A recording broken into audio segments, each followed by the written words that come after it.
Good morning, everyone.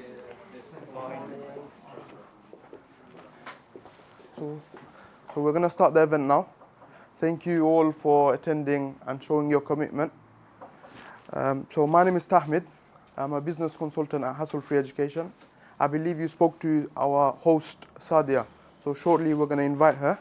If you guys can give a round of applause. So welcome back, everyone. Hope you all had a good refreshment. And let's do a recap.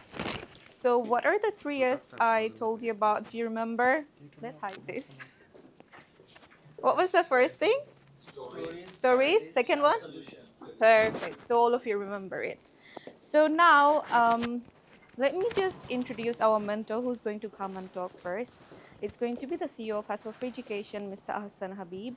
And let me just tell you guys a little bit of his background so you guys can relate to him as well. He comes from a very humble background. He was son of primary and high school teacher.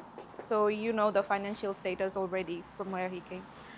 And then he came to Birmingham City University. He graduated from there. Then he went to PSW, just like most of you guys here. And that's when he started thinking what to do next. Like, how do you get settled in this country? So at his time, he had entrepreneurship visa, which is now called self-sponsorship. And on that visa, he built up this business. Not just this, now he is a multi-million-pound business owner. He has got property business, education sector, and training centers as well. And his business is currently international as well. We've got locally, we've got in London, Leeds, Birmingham, Manchester, and internationally Dhaka, Borishal, and Chittagong. And he is also the he's author of a book called Entrepreneurship for like self-sponsorship people. So he talks about the struggles and successes of people like you guys and how he went through everything. So can we all put our hands together and welcome the CEO of Hassle-Free Education, Mr. Hassan Habib.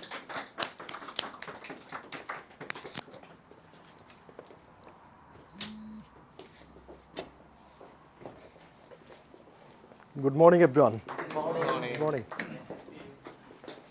Yeah, thank you. So, can you please raise your hand? You are here for self-sponsorship visa. Okay. And please raise your hand if you'd like to get settled through the self-sponsorship visa.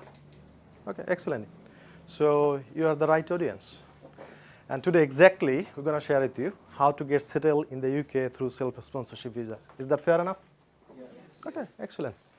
So, before starting, I would like to give the opportunity to the whole team who organized this event, and you are here today. Can you please put your hands together for them?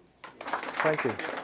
And the second thing is I'd like to invite you to put your hands together one more time because you invested your time here today.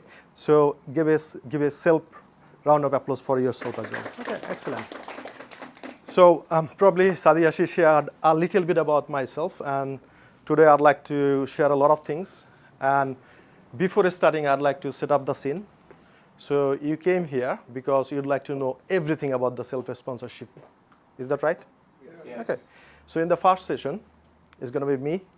I will share with you how to start your own business and how to grow the business and how to scale up. And the second session is going to be organized by a barrister. He's going to share with you the legal part, everything. What documents you need, how to make application, when is the time to make application, what should be the business plan, is that the right business to get the visa and everything.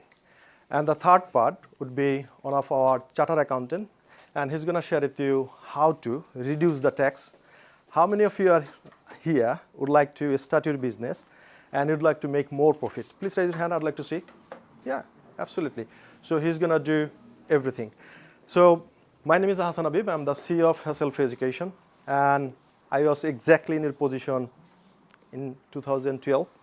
So you are not different to me. I started my journey in 2010, and you started probably 2 years ago. It's the same thing. So today I'd like to give you the right blueprint, right path, how to go through the journey and get settled in the UK. Okay, so before starting, just I'd like to make sure I know you personally and I'd like to introduce all of you. So once you are introducing yourself, you need to share a couple of things. Number one is your name. Number two is originally where you're from. Number three is which university you completed your degree. And number four is what you're doing right now. So first all would be name, your origin, that means your country. And number three would be, university, which university you completed your degree. So number four is, so what are you doing right now, your work. So these are the few things just I'd like to know from you so that I know you personally. And I'd like to start from the very end, right? So I'd like to start with this gentleman. Can you please? He doesn't want to show his face. Okay, no problem. Just can you please share with you? So what's your name? Where are you from? Yeah? Yeah, please. Hi guys, I'm Nasir Hassan. I'm from Bangladesh, Dhaka, Bangladesh. I completed my graduation from Coventry University, London. I'm currently working as a manager at Sainsbury's. I have a small business in Park Lane, a grocery business. That's it really. Put your hands together for him. Thank you. Thank you. So next, madam. My name is Sabina Khatri. I am from Nepal and I have done my master degree from Gloucester University, London campus in English, and currently I am looking for work. Okay, thank you. Put your hands together for her. Thank you. My name is Hira Malik. I'm from Pakistan and I did Master's in Law from the Buckingham University. Currently I'm going as a front of house assistant with a catering company. Thank you. Put your hands together. My name is Baksina Hussain. I am from Bangladesh. I completed my bachelor from Brunel University, London in business computing course. And right now I'm doing as a customer assistant. I'm working in M&S, but I want to know about how to settle in here or something like that. Put your hands together for her. Thank you. Hello everyone, this is MD Sabir Hassan. I'm from Bangladesh, Dhaka. Currently I'm studying in University of Essex in biotechnology, which is biological life sciences. And right now I'm just looking for the job. Okay, put your hands together for him. Thank you. This is Nihal Rafi. I'm from Bangladesh. I study in University of Essex. I'm still doing my master's and I'm looking for a job and sponsorship visa as well. Okay, put your hands together. Thank you. Are you friends? Hi everyone. Okay. This is Prithvi Teja. I'm from India, Hyderabad. I have graduated from University of Westminster. Currently I'm working as event manager. Thank you. Put your hands together. Nice. Okay, next. Yeah. My name is Moinul. I'm from Bangladesh. Currently studying in Birmingham City University. So at the moment, I'm working as a sales team leader at a fire company. Thank you. Put your hands together. Next. My name is Isama. I'm from Pakistan. I did my master's from Northumbria University in data science, and my contract ended. After that, I got a contract in Brazil, and it ended in February. And now again, I'm looking for next contract or job. Okay, thank you. Put your hands together. Nice. This is Shaulin. I come from Dhaka, Bangladesh, and I completed my MSc in Civil Engineering from University of South Wales. Currently, I'm working at Amazon. Thank you. I'm on a PSW. I'm planning to start a business. That's why I'm here. Very good. You are in the right place. Thank you. Next.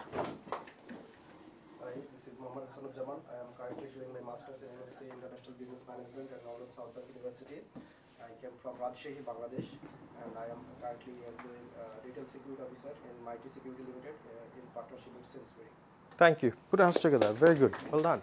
Akmal Hassan. I am from Dhaka, Bangladesh, and I completed my master's in applied AI from London South Bank University, and I'm working at E&Q as a customer advisor. Thank you. Put your hands together. Very nice. Thank you.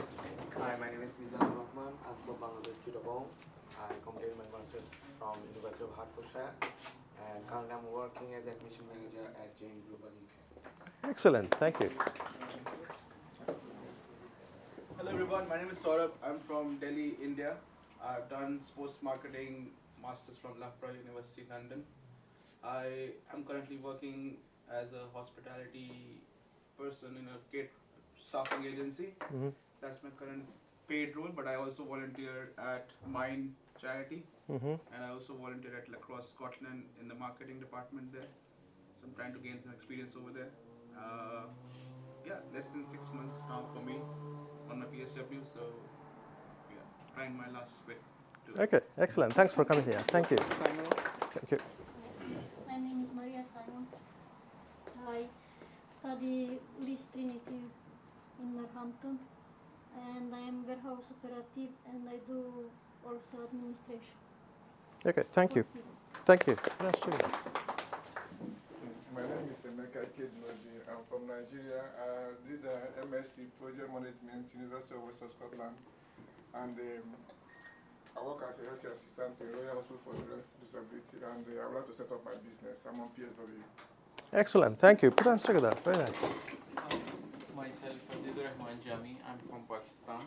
I did my MSc Management from Hertfordshire University, and currently I'm working with the O'Neill and Brennan as a security supervisor. So I have less than 6 months left on my PSW. I'm here for starting business with that. So thank you. Thank you. Put hands together. Very nice. Very nice.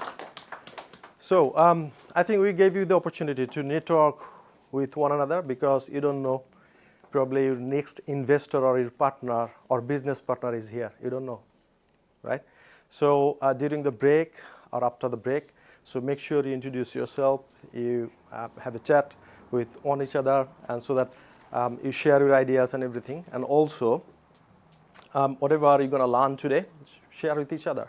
If you have got some sort of questions, share. So I didn't get it. So what should be the right thing to do?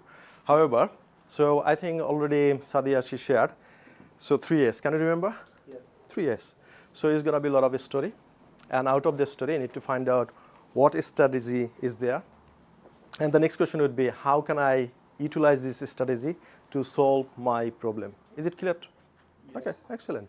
So what we're going to do is we're going to share with you a framework. So everybody has got pen and paper? Okay, excellent. Excellent.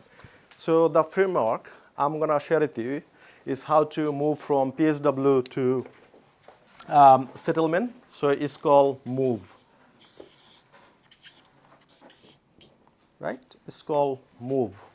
So how to move from PSW or sponsorship visa to self-sponsorship visa. So in a nutshell, it's called MOVE. So now the first aim is for motivation. Can you please write it down? First aim for motivation.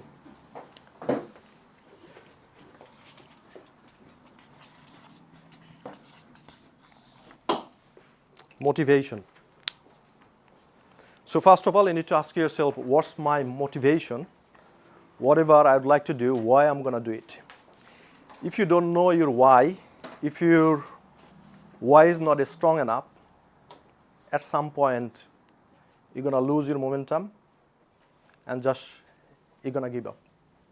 So can you please write down, so what's your motivation, why you'd like to get settled in the UK? Write down, whatever it is.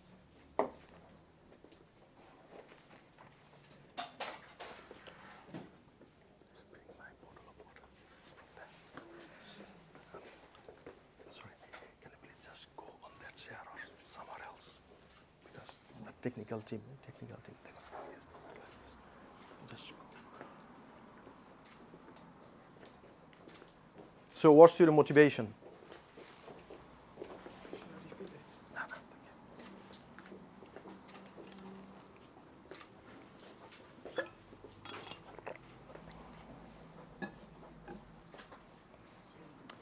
So okay, the reason I'm asking you to write down all sort of things is once you put into the paper, so your idea is getting pregnant, and once you work on it, so it's gonna give the delivery and you're gonna get your business. So that's why if I ask you to write down something, because anyway, you are investing your time the whole day with us. And if you don't do the exercise, at the end, you will find, this is missing, I cannot relate with this, all sort of this. So that's why you need to write it down. So motivation, okay. So can I ask you a few of people, so what's your motivation? why I'd like to settle in the UK? Live a better life. Live a better life, okay. Same thing, to get a better life. Get a better life. Make good money. Make more money. Make my own business. Make your own business. Start a business I enjoy doing. Enjoy doing. More opportunity. More opportunity there. Okay, excellent, excellent. So everybody is right in this regard. So you got to have some sort of motivation so that if something comes up, let's say difficulty, challenges or a struggle, still you get going, because you need to ask a question to yourself that why I'm doing this? What's the reason I'm here? Why I'd like to get settled in the UK? Why I would like to start my own business? So again, I'm telling you, if you don't have the strong why, you're going to give it up. You're going to give it up. So now today you see, I'm very much motivated. You can see I've got a business, 7-figure, 6-figure, 5-figure business. I've got a team of 32 people. Offices in London, Birmingham, Manchester, Leeds, Dhaka, Borishal, Sylhet, and virtually India and Pakistan. But life is not always like that. So still I can remember in 2010 when I put the deposit to the university, it was a lot of challenges for me. I didn't have that much money. My mother was a primary school teacher. So what she did is she took some loan out of her pension pot, and then I deposited to the university. And I didn't have any clue how I'm going to get the remaining tuition fees and complete my course. But I have got something inside, it's called gut. And I said, okay, I'm going to go there and I'll figure it out. So first step was make the decision and take actions. So I requested my parents, can you please help me to get some sort of deposit? And it was back in then 2010. So it was only £3,000 for the Birmingham City University. So I think some of you are from Birmingham City University. Here's the gentleman.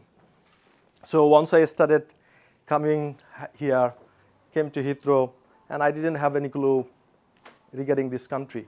I had a very big black bag without any wheels. So I just got it to something like this, over 45 kgs, and I was just rushing away. And I didn't have any place to stay as well. So back in then, I was a language teacher, so I asked all of my students, do you have someone else in UK who can help me probably a little bit with the accommodation and everything? And one of the ladies, she came to me and she said, I have got one brother, he's a chef in Wolverhampton. I think I'm going to speak to him and if he can help you regarding accommodation. So I was very blessed. The gentleman called me and he said, you can have some days with us on the top of the restaurant with the staff. And I stayed there 6-7 days. And I was going to the Birmingham City University, Perry Bar, and I was coming back. Now the Perry Bar is not there yet. It's in city center, right? Yeah. So it took me like 1.5 hours to going there, coming back. And then somehow I got the accommodation and I started the journey. And once I started the journey, so first semester, out of 4 courses, I failed 3. Look how smart I am. I failed 3. Because my background was, I completed my bachelor and master's in history. And I came to Birmingham City University for international business. And when the teacher was talking about the cash cow, I was thinking, what's the color of the cow? Did you get me? That was the person I am. And anyway, so once you make the decision, you figure it out, and you get going, and you become successful. Long story short, so second year, I improved a little bit. I failed 2. And in the final semester, I have got 3 and 2. So 5 courses I got to retake with my dissertation and final year. So I was doing my dissertation and I was struggling a lot. I was having the class 5 days at the university, 2 days working in a restaurant, washing the dish, cleaning the toilets, blah, blah, blah. I think some of you have started the same journey like me. Yeah. So then moving forward. So I cleared the first year course, second year, and I was doing the dissertation. And I think before the exam, the hurdle for me was failing twice in international marketing. So if I fail 3rd time, what does it mean? So university will kick me out from the university and I'll go back home. And I gave a call to my mom and I said, please pray for me. This is the last chance. If I fail, I'm done. And she said something. She said, you have got a good intention. You are trying a lot, giving your best. I think this time you will pass. She's a primary school teacher. She understands the education a little bit here and there. So, yeah. And I was doing dissertation. My submission was September. And after finishing my exam, I was busy. There was Islamic festival, Shobe Brat, and I was engaged with a lot of things. And I couldn't make a call to my mom probably 2-3 days. Then I started calling her, and my family member, they said, she's having shower, she's out of the home, she is sleeping, da-da-da-da-da. Then I found that, okay, I think something is wrong over there. And then I called one of my friend's wife. And because I know her personality, she's very straightforward, it's not complicated.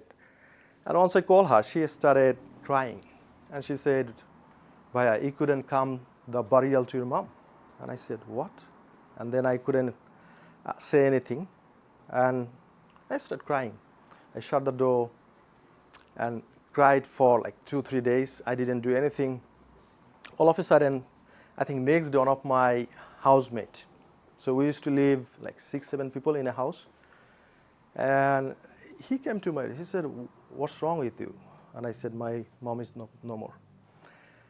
And it's been already 6-7 days. My family, they didn't inform me that she passed away because they knew my financial scenario. Then I said, okay, so I think I'm going back home. Because the reason I came here is she had a dream that I'm gonna be graduated from British University and I'll do something better for myself and for my family. And probably I'll try to do something for her. So I think I lost my motivation.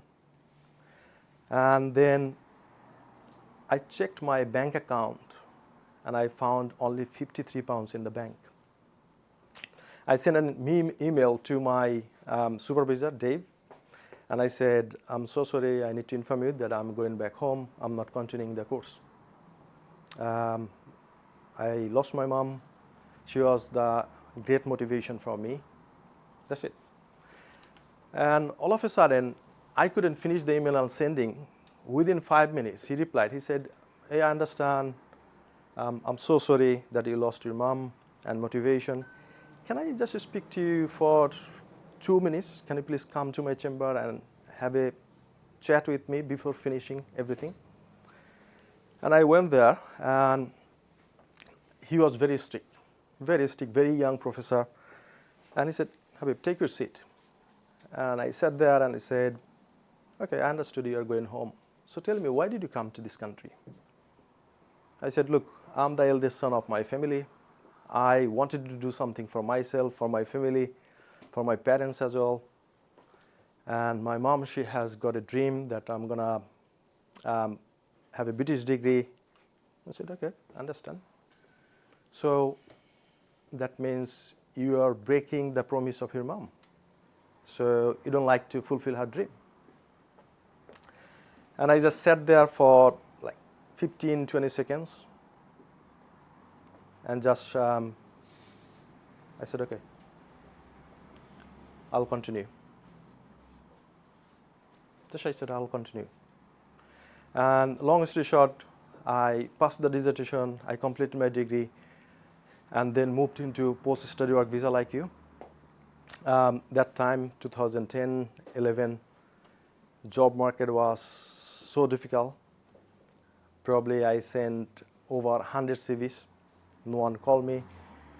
Then I had some friends in Harlow, Essex. I told them, do you have any jobs there? I completed my degree, I can move anywhere else. I said, I need to talk with the manager. And he said, there is a position of delivery guy in the McDonald's. So all you need to do is you need to stack up the meats in the freezer and everything. And then the remaining things, you need to do the trash work. Have you got any idea about the trash work? Raise your hand.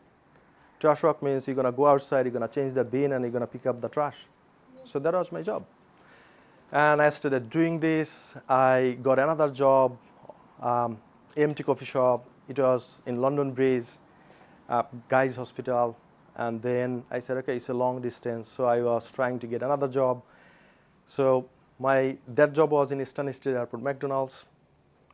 I was doing whatever I could do. My shift started at 3 o'clock in the morning. I was unloading the McDonald's truck and putting the meat there. And then I thought, okay, so I need more money. I need to have another job. Then I found another job in Burger King in Stansted Airport as well. So they used to pay me £1 extra because it's inside the airport. And I used to work McDonald's 5 days and 5 days in Burger King, and I used to sleep 3 nights.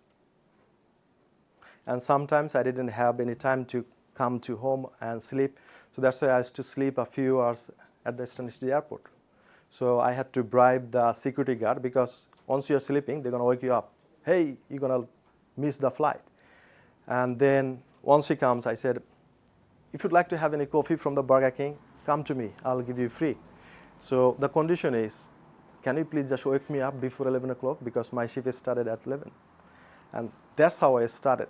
So he was very loyal. He said, okay, Habib, you have got 5 minutes. Go back to work. And that's how I started. And then one thing that was in my mind, like you, what I'm going to do after this. So by this time, in 6 months' time, I got married in Bangladesh. I brought my wife here. How many of you are living with family? I mean, with a spouse, husband and wife? 1, 2, 3, 4. Yeah, it's a blessing. Because once I brought her, she started working in the same organization, Burger King, long shift, 10, 12-hour shift. She started supporting me financially and all of this.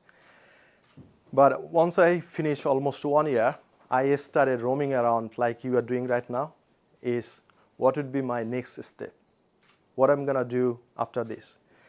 And I started paying some money to solicitor firm, standing in a queue, going there, and they have advised a lot of things. And then I finally met Barrister Salim.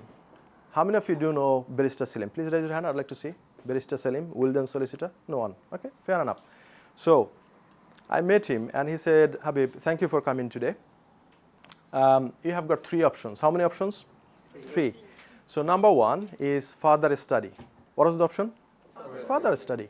And he said you'd like to do another degree like Doctor of Business Administration or PhD, but your ultimate goal is to get settled in the UK, but you can't reach your destination through this route. For example, you have got 1 year master's, 2 years PSW, 3 years, and if you'd like to get settled in the UK for 10 years, so you can do DBA for 4 years. So it's 7 years. What are you going to do after 3 years? It's the same struggle. I said, okay, fair enough. What's the second option? And he said, you can go for work permit. And back in then it was £27,000 or 26, something like this. And if you get a sponsorship job, tier 2 visa, you are sorted. And how much you are earning right now? I said minimum wage £6.67 back in then. So it's like 1,000, 1,200 per month. He said, okay, so you are making like 12,000 to 14,000 per month, per year. So if you'd like to go a big jump, so you got to go like 25, 26,000 to get it. Do you have some sort of skills that's going to help you to go there? I said, I have got skills how to clean the McDonald's grill. Because back in then, so once you started doing this, they train you up and they're going to make you all-rounder so that they can utilize every sector.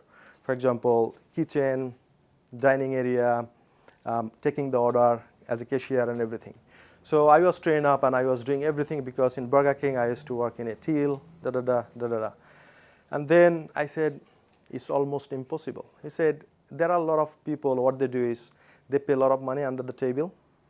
And in 6 months' time, once they make the payment, the owner started doing the drama. They said, so business is not good, I'm shutting down the company. And after 6 months, you'll be on the road paying like 10, 15 grand. And I said, it's risky. He said, yes, it is. And I was very, very frustrated at that time. And I said, what's the last option I have got? And he said, he became a bit excited. And he said, it's called entrepreneurship visa. That means you need to start your own business. And back in then, the rule was a bit different, not right now.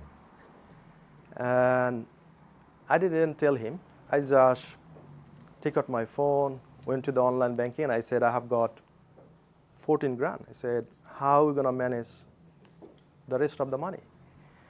I said, I'll borrow some money. I have got some relatives. I have already spoken with them. And then I asked the same question. So how much have you got in the bank? And so he has got a lot of money. So he said around 30K. I said, okay. And he said, if you can manage the remaining amount within like a month, then I'll consider to go with you as a team, and we're going to go together. So long story short, we started going to the barrister. We started making application. And all of a sudden, the barrister said, you need to have a business plan. And though I was failing time and again, but one thing that helped me to understand my DNA. So there was a course, it's called Entrepreneurship and Innovation in Birmingham City University, in MSc International. And I don't know why they gave me that sort of mark. I got 82. That means distinction. So see, so I was failing a lot of courses, but in Entrepreneur and Innovation, it's a project you imagine, and you just keep writing, and you do some sort of financial forecast and everything, and you submit it. And I said, I think I don't deserve like 82. Why they're giving 82? Anyway, so from there, so I had a consultation with my teacher as well, and I said, you have done pretty much very well. Have you got any ideas to start the business right here? I said, still I'm thinking, probably, I don't know yet. He said, yeah, so you should consider that as well. That's the DNA I found from you. I said, okay. So coming back to the solicitor's conversation, and he said, you need to have a business plan. And I said, Salim bhai, I'm the best to make the business plan because I have got 82 on my entrepreneurship and innovation in the project. And he said, Habib, you are very good at university. We are the solicitor. We know exactly what do you need to write in your business plan, what the wording we need to have so that you get the visa. And then I shut my mouth. I said, I'm so sorry. Please help me out. He said, what's your purpose?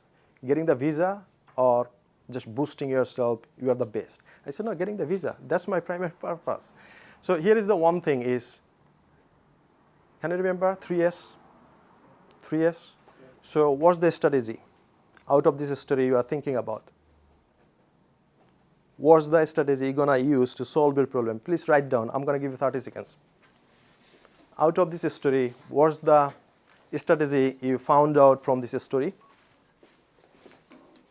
And how you're going to utilize to solve your immigration problem? 30 seconds. Quickly write it down.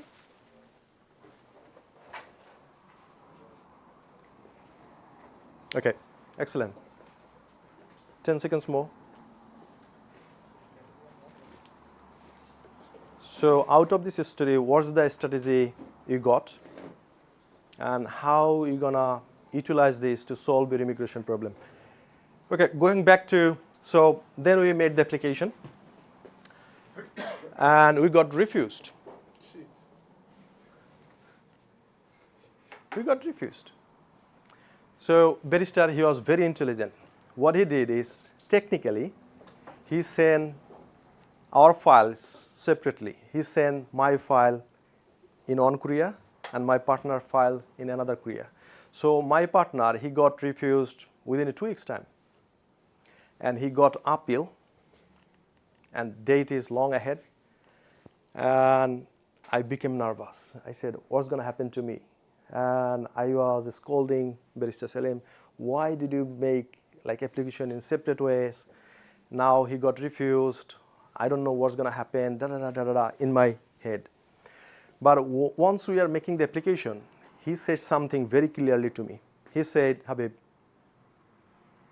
most of our clients, they get refused, and we go for court for appeal, and through the appeal, you're going to get the visa.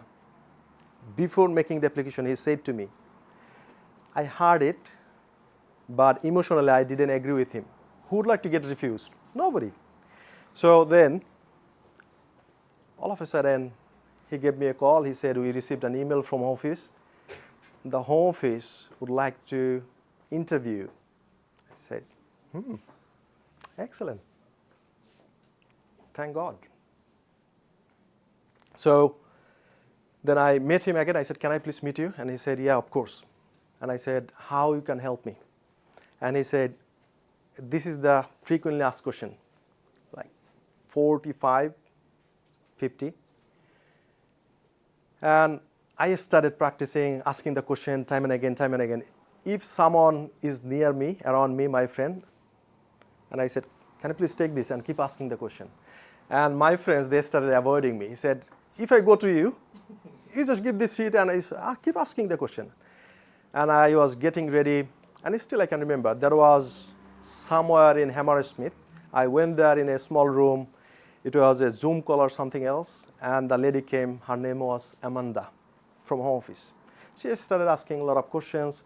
By this time, I studied a lot, and I started own business, registering company. So I knew probably 15, 20, 30, 40%. But I have gone through this, and I have also started meeting up a lot of business owners who does the real business. And then, so, once you are, is there anyone who got interviewed by home office? Raise your hand. Nobody. You're lucky. Oh, you? Yeah. Your name is Maria. Yeah, okay, Maria. See, so at some point, she started asking me about VAT, da-da-da. I studied a lot. And I was giving her answer, and my entrepreneurship and innovation, that course helped me to be imaginative and answer all the questions. And she was very good at scoring, because she was saying, slow down, Habib, I need to just take notes to send this to your caseworker. So, slow down, please. And she was taking notes, and I was getting a little bit of time to prepare myself, and I said everything, whatever she asked. And also, once you are interviewed, so home office will send you the script. And my solicitor said, oh, you have done pretty much very well. You answer all the questions, no problem at all. We'll be waiting for the decision from home office. And I received a letter in my door, and it said, unfortunately, you are rejected. And then, yeah, Barrister Salim, he knows exactly what's going to happen next, but I don't know. I was scared, because it's all about my life. It's all about my life. It's not his life. It's not someone's life. It's all about. I was really, really scared. And then he said, okay, we are making the application for appeal, and we need to go to the court. So good news is, by this time, my business partner, he got the visa. He went to the court, he got the visa. And my solicitor, he said, this is the business, two partners. One partner got the visa, and the other partner, he got refused. So can you please explain what do you mean by this? So you are saying to someone else that your business is not right, you don't have any skills, and this is not the existing business, da-da-da. How come the other partner got the visa, and you're saying you are awesome? So he sent a big draft, and then he got a reply from the home office. He said, can you please withdraw your appeal? Because, home office, they don't like to lose the case, because it's a statics. So if they see that, okay, he's going to lose, so technically they surrender, they said, withdraw, we're going to give you the visa. And they use the technical term, we will reconsider your application. So once they use reconsider, that means you got the visa, you got it. So my solicitor gave me a call, and I said, Habib, there is a good news. I said, okay. Said, home office is going to reconsider you, but I don't like to cancel your application, because if they say no, still you are rejected, you don't have anything to do. So we are not leaving this option. We're going to go through this. And then my solicitor said, can you please make the decision and let us know, and after that we're going to consider what we're going to do. I said, okay, within 7 days we're going to let you know. By this time there was a strike, something else from home office. We went to the court. Once we went to the court, and the court person, they said, yeah, that's going to be your room, and there will be hearing. I went there, my wife was there, my solicitor was there, And I was again taking preparation. What's going to happen? Because in this country, I'm not sure, is there anyone who went to the court? No. Lucky. So the judge, they will ask you direct questions. And if you are messed it up, you messed it up. So I was preparing and everything, and all of a sudden, judge came to us and he said, I'm so sorry, we couldn't notify you. Home Office withdrawn the case and they made the agreement, they're going to give you the visa, you can go home. I said, really? Still I couldn't believe in my ear. So within 7 days, I got my biometric card and I started entrepreneurship journey. So I was waiting for 7 days, and still, if you have got refusal or something else, so your previous status is still existing. That means I was in PSW visa, so last 12 months, I was working full time. The moment I got the biometric card, I was very excited. Now I'm an entrepreneur. I'm going to do everything, whatever I can. I'll show the world. So we had a dinner, me and my wife, and I went to bed. I said, oh my God, tomorrow I don't have any work. I don't have any job. Because once you become entrepreneur, on entrepreneurship visa, you can, in your biometric, it says, you can only work on your business. So next day I don't have any income. And so, did you see the scenery? I was very excited. And all of a sudden, in 5 minutes, like a balloon, and then I had a little conversation with my wife. I said, you are going to work tomorrow. I'm not allowed to work anymore. So she said, yeah. So last 12, 15 months, you have been thinking, dreaming, looking to start your own business. So you got to do it. And funny thing is, in my family, last 14 generations, they don't have any business. They haven't started any business. My dad was a high school teacher, mom was a primary school teacher, and I don't have any job. My wife, she works full time, now a bit more hours because she's paying all the bills, and I'm alone at home. And sometimes I feel frustrated. It's kind of insultation. I feel guilty that my wife is working for me and she's feeding me and doing everything. However, I was lucky to get such a beautiful woman in my life as a wife. She said, I'm going to give you 2 years time. Figure it out. Just she said, figure it out. Don't worry about the bills and everything. Figure it out. And then I went to different research and everything. And once you research something on Facebook or Google something, they're going to put you advertisement. So I got an advertisement from Andy Harrington. It's called Passion into Profit book. And he said, the book is free, shipping and handling is £6.99, £6.99. How much? Yeah. And he did me retargeting as well, so I didn't buy. I said, if I put the credit card, I'll be scammed and everything. I didn't do it. So kept retargeting, and I was just watching the ad time and again, time and again, time and again. And then I said, £7, if I don't invest in myself right now, what the option I have got? I don't have any options. The options I have got is sitting home and become frustrated. Then I put my credit card, I got the book, and there was an invitation. He said, thank you for purchasing the book. However, I'm inviting you, one of my 3 days event is completely free for you. Come and enjoy 3 days with us. I went there, and that was a bizarre moment for me. Like my color, almost there was none. So all the people, white guys, So he spent 3 days invested in myself. I kept learning, taking a lot of notes after notes and after notes. And at the final stage, at the end of the 3 days, he made an offer. He said, now you know everything. So if you'd like to work with us, if you'd like to take the journey with us, it's only 10,000 investment. What do you think? Do you have the money in my bank? No. I had 25 grand. Am I ready to do the investment? 10,000 pounds in a program? No. Why not? Why not? You are ready to do it if you can take the risk.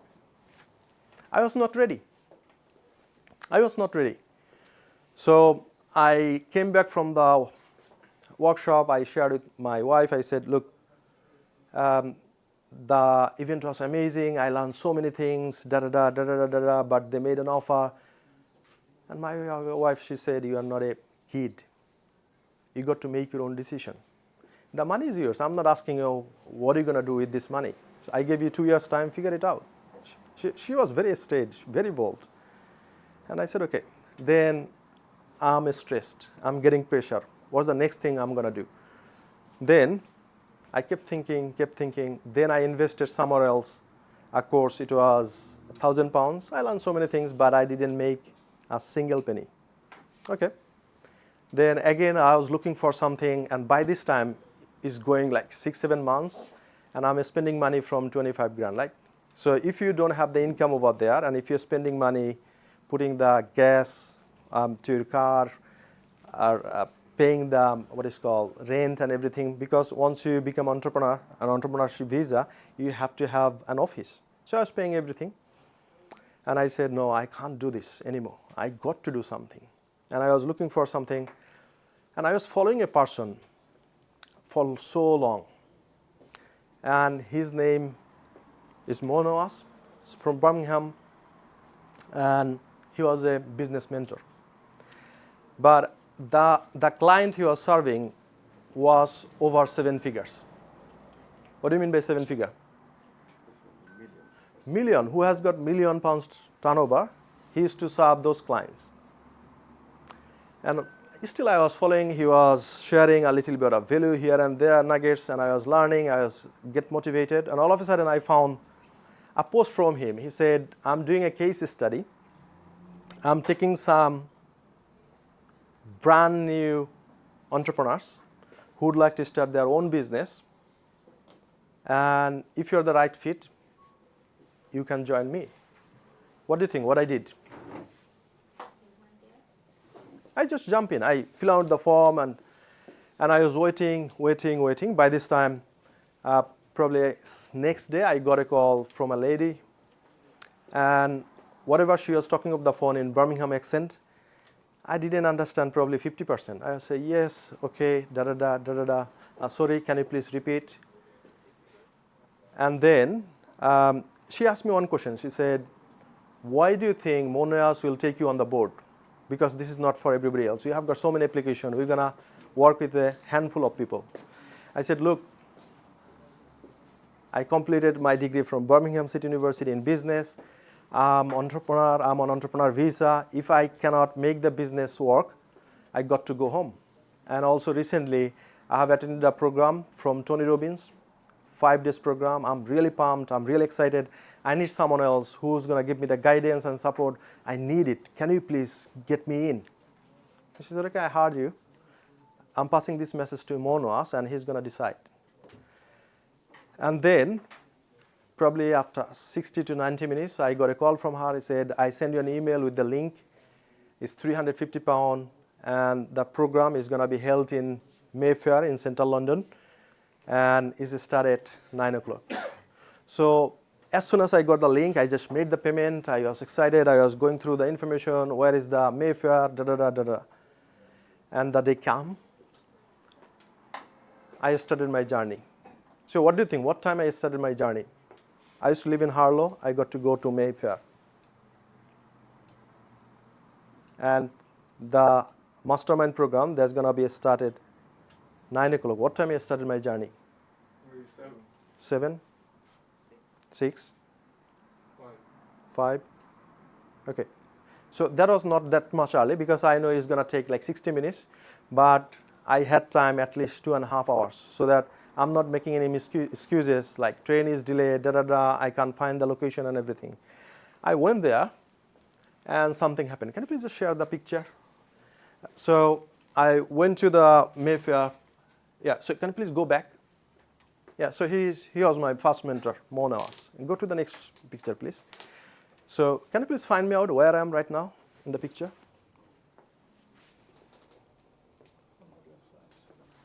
Yeah, can you see? Second one, the right side. Second one, yeah, is in Mayfair Hotel. Yeah. Yeah. So I went there early in the morning. I went to the reception and they said, "Good morning, sir. How can I help?" I said, "I'm here for a mastermind program delivered by Mona." She said, "It's 9 o'clock. It's now almost 8. You have got an hour. Can I offer you a coffee or tea?" I said, "Please." She said, "Okay. What do you like?" "Cappuccino." Okay. She gave me the cappuccino. I was drinking. I was a bit nervous as well because such a hotel like Mayfair, I never been there before. It was uncomfortable for me. Okay. Anyway, so program started. They asked to take a seat. I went there, and Mona, she said, "Can you please introduce yourself, everybody?" So I'm going to start from the back. All you need to do is you need to tell your name, where you're from, what business you are, and what's the turnover. So everybody was saying, so this person, he was 750,000 turnover. All of them is like over 250,000. And I was the last person. And I was nervous. I said, why am I here today? I shouldn't be here today. I shouldn't be here today. Why am I here today? And I said, good morning, everybody. My name is Hassan Habib. I'm originally from Bangladesh, living in Harlow, Essex. And I started my business, and I'm almost £9,000 debt in credit card. That's what I said. Minus £9,000 debt in credit card. And everybody was stared at me like this. Who is this guy? Why is he here? Why Monas has taken him? And all of a sudden I felt something. Someone just tapped on my shoulder and he said, thank you for sharing, everybody. So he would be my case study. If he follows my instruction, my strategy and everything, he will hit 7-figure within very short time. I'm not giving any number of years. He'll do it. And I felt, And then they started about the business problem, what you're struggling with, And just I'm sharing my part. So when it comes to me, everybody was sharing, so you don't have any know-how skills, any skills about the marketing, sales. I do agree with them because I never have done it.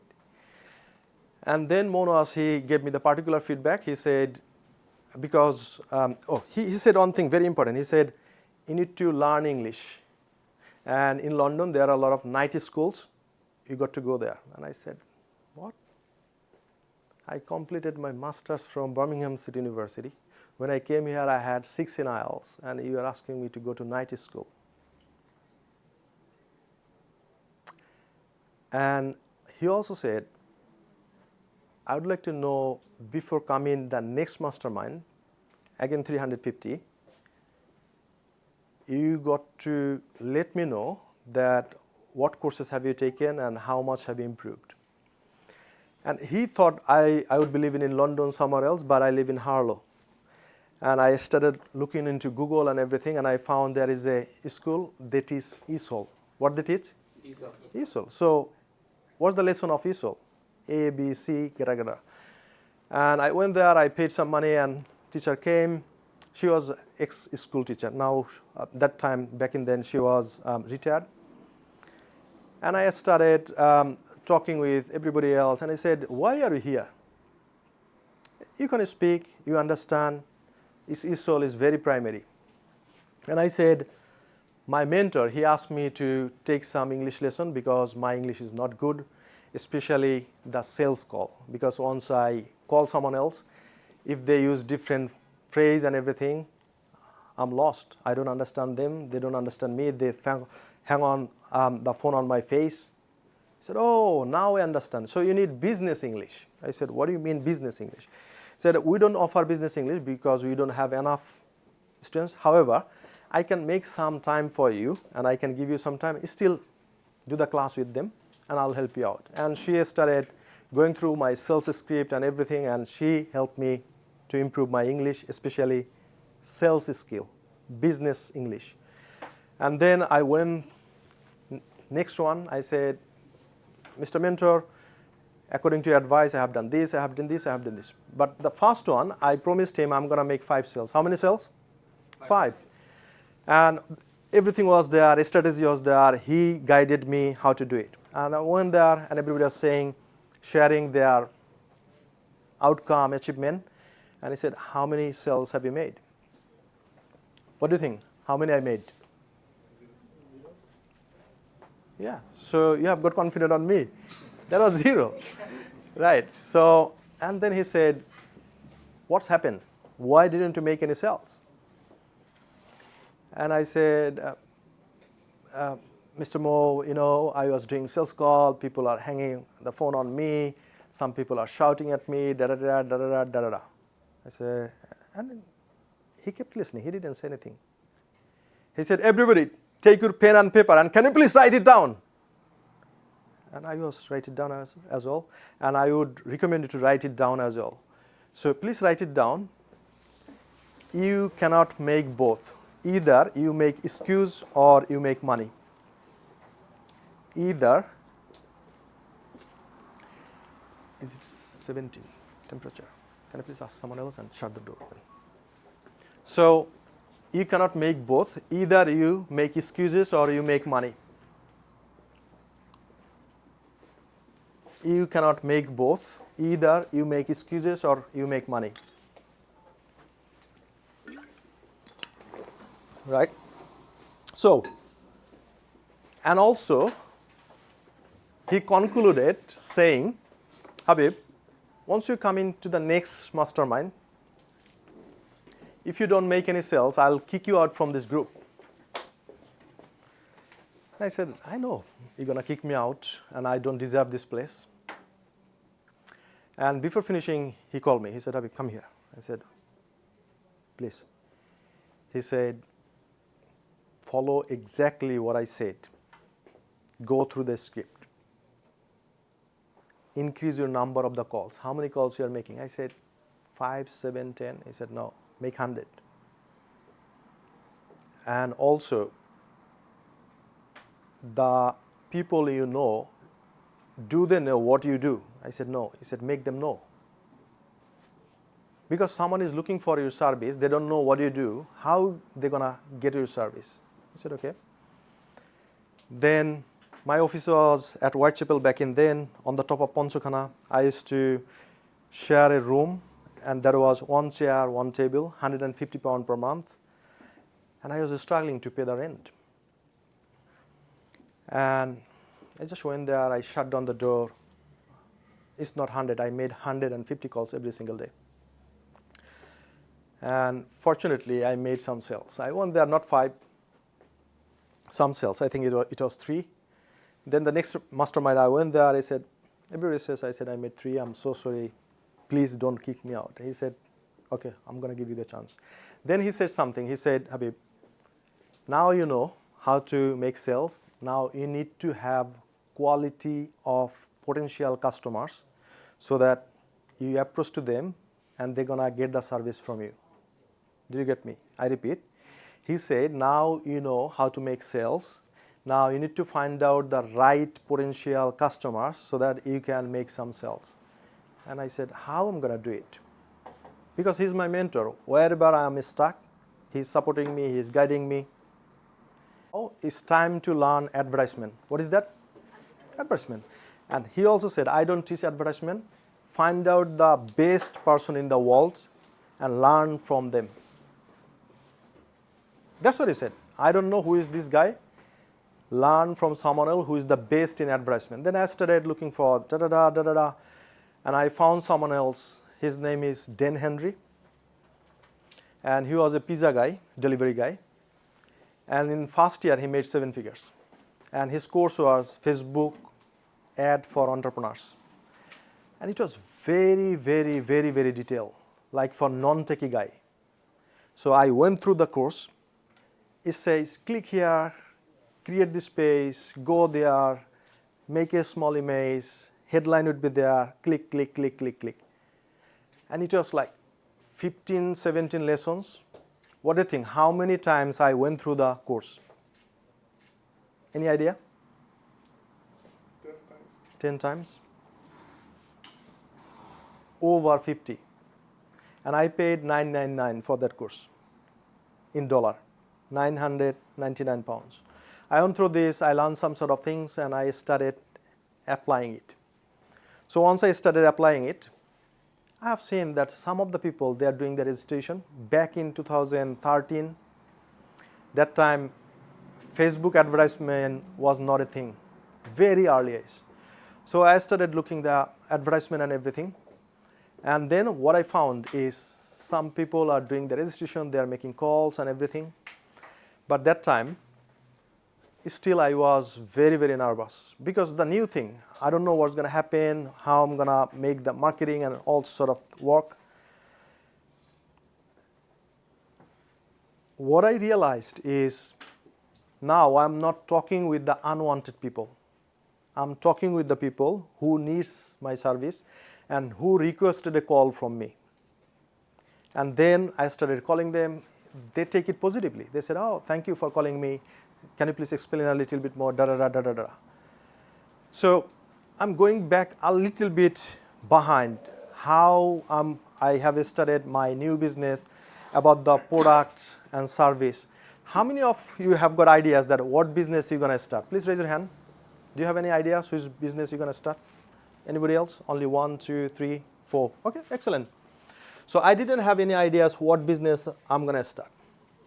So what I did is I started with, because I was a language teacher, that was my skill, I started helping B1 student. Do you know the B1?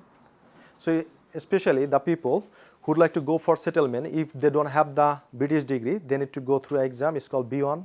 It's I think 4 or 4.5 in IELTS, something like this. Anyway, so then I started teaching them B1. So very quickly, so I started getting some customers, I'm making them call, and they say, and one of gentlemen, he gave me a call, he said, can I see you? I said, of course you can. Where are you based in? He said, Central London, my office is in Whitechapel. He said, can you please give me an appointment? I said, yeah. So he came, and he said, how are you going to teach me? That time, TFL, they announced that each and every taxi driver, Uber driver, has to have B1. Oh, sorry, different test, English test. And he came to me, and he paid me £150. How much? Yeah, he just opened his wallet. He said, £150. You said your charge is 250. I'm going to start some class, and the remaining fee I'll give you later on. I started teaching him, but you know the taxi driver, they're very busy. They don't like to spend time to learn the things. By this time, you know, there is a system always. So some sort of colleges, they announce that if you have got some sort of this course and certification, you don't have to go through this English test. And I lost everything. And then I said, what's my next step? So,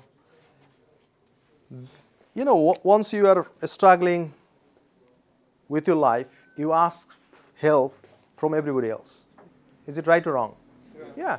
So I started asking, so what I'm going to do, how, and one of my senior brother from Chittagong University, he said, as you have got language skill, why don't you teach B1 people? I'll give you some sort of students and you know the Facebook ad, and I started doing this.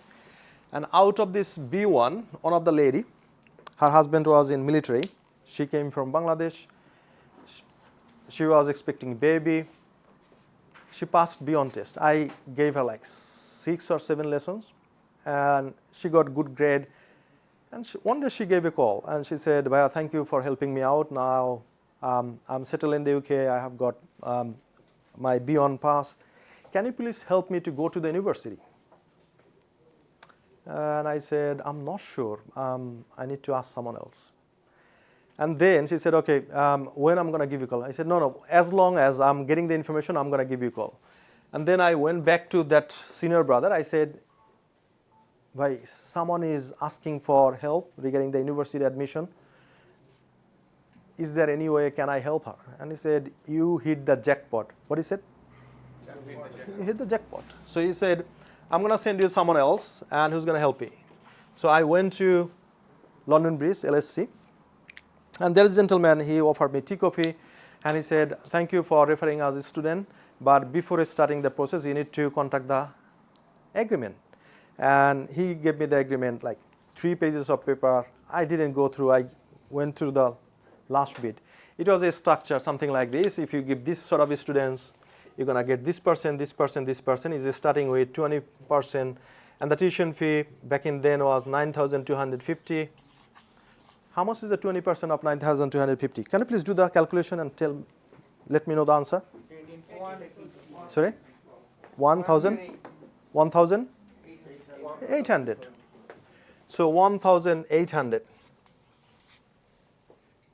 And after seeing the structure, I said, I'm so sorry, I need to ask you, I think there is some sort of printing mistake here. He said, what do you mean? He said, because I was doing the calculation. And I said, if I refer a student, the college is going to give me 1,800 pounds. How am I going to believe this? And he said, what do you mean? Do you expect more? So if you give more than 20 students, it's going to be 25%. I said, what? How much is the 25% of 9,250? Do the calculation. I'm going to take you through the journey. Sorry? 2,300. Good. So let's put the round figure. So 2,300, da, da, da, da. And now, after sending a lot of students, bringing them to my office, helping them with CV, personal statement, everything. And the other day, the gentleman, he called me. He said, can you please help us in Birmingham? I said, what do you mean? He said, you know, last year, we invested over £1 million for the infrastructure. It's a beautiful campus. And the first session, we recruited 17 students. How many? 17. They have got a very big building, and they recruited only 17. And they are asking for help. I said, interesting. So by this time, London was a bit saturated. A lot of people, they know this stuff, but Birmingham, it was fresh market. And I said, I can give it a try. And then the same thing. So back in then, I have got iPhone 4 or 5. I stack the book. I put the phone like this way. I click the button, and I recorded the video. Hey, my name is Hassan Habib. I'm a student consultant, da, da, da, da, da. So if you'd like to get help, please register here or call me this number. I ran an ad, and I said, I don't have any office and everything. So what I'm going to do, how I'm going to help students. He said, don't worry about that. We're going to give you a private room, and you can help your students from there coming to the campus. I said, okay, free office. That's good.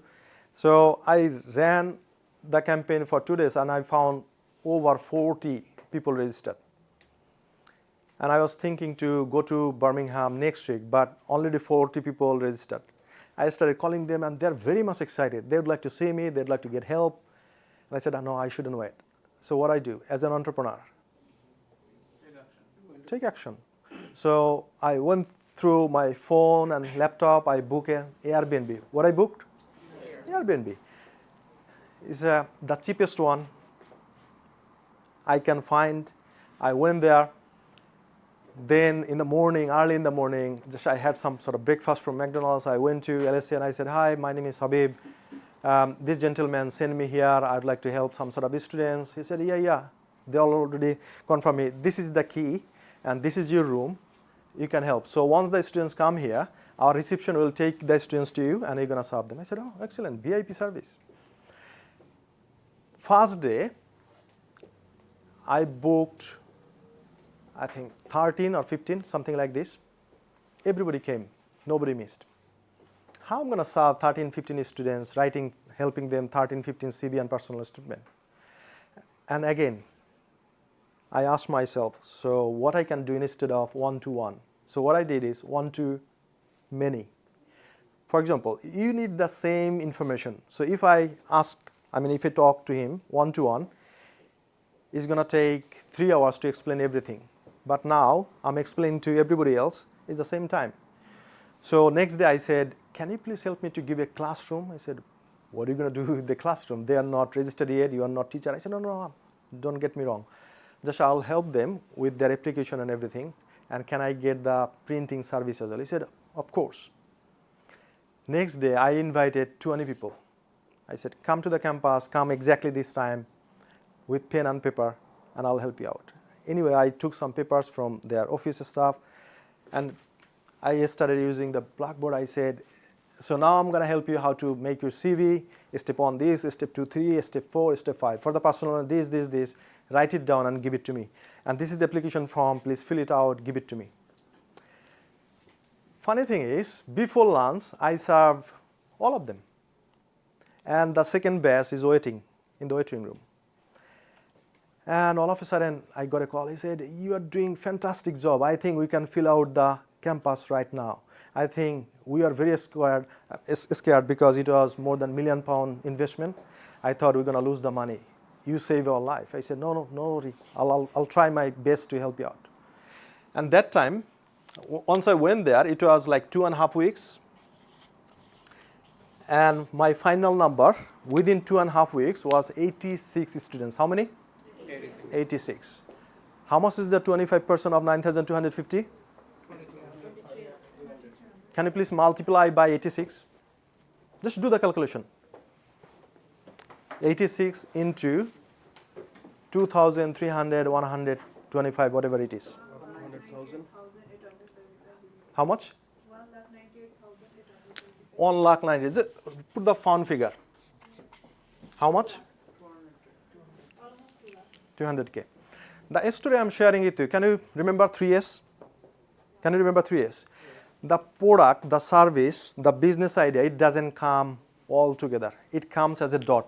How does it come?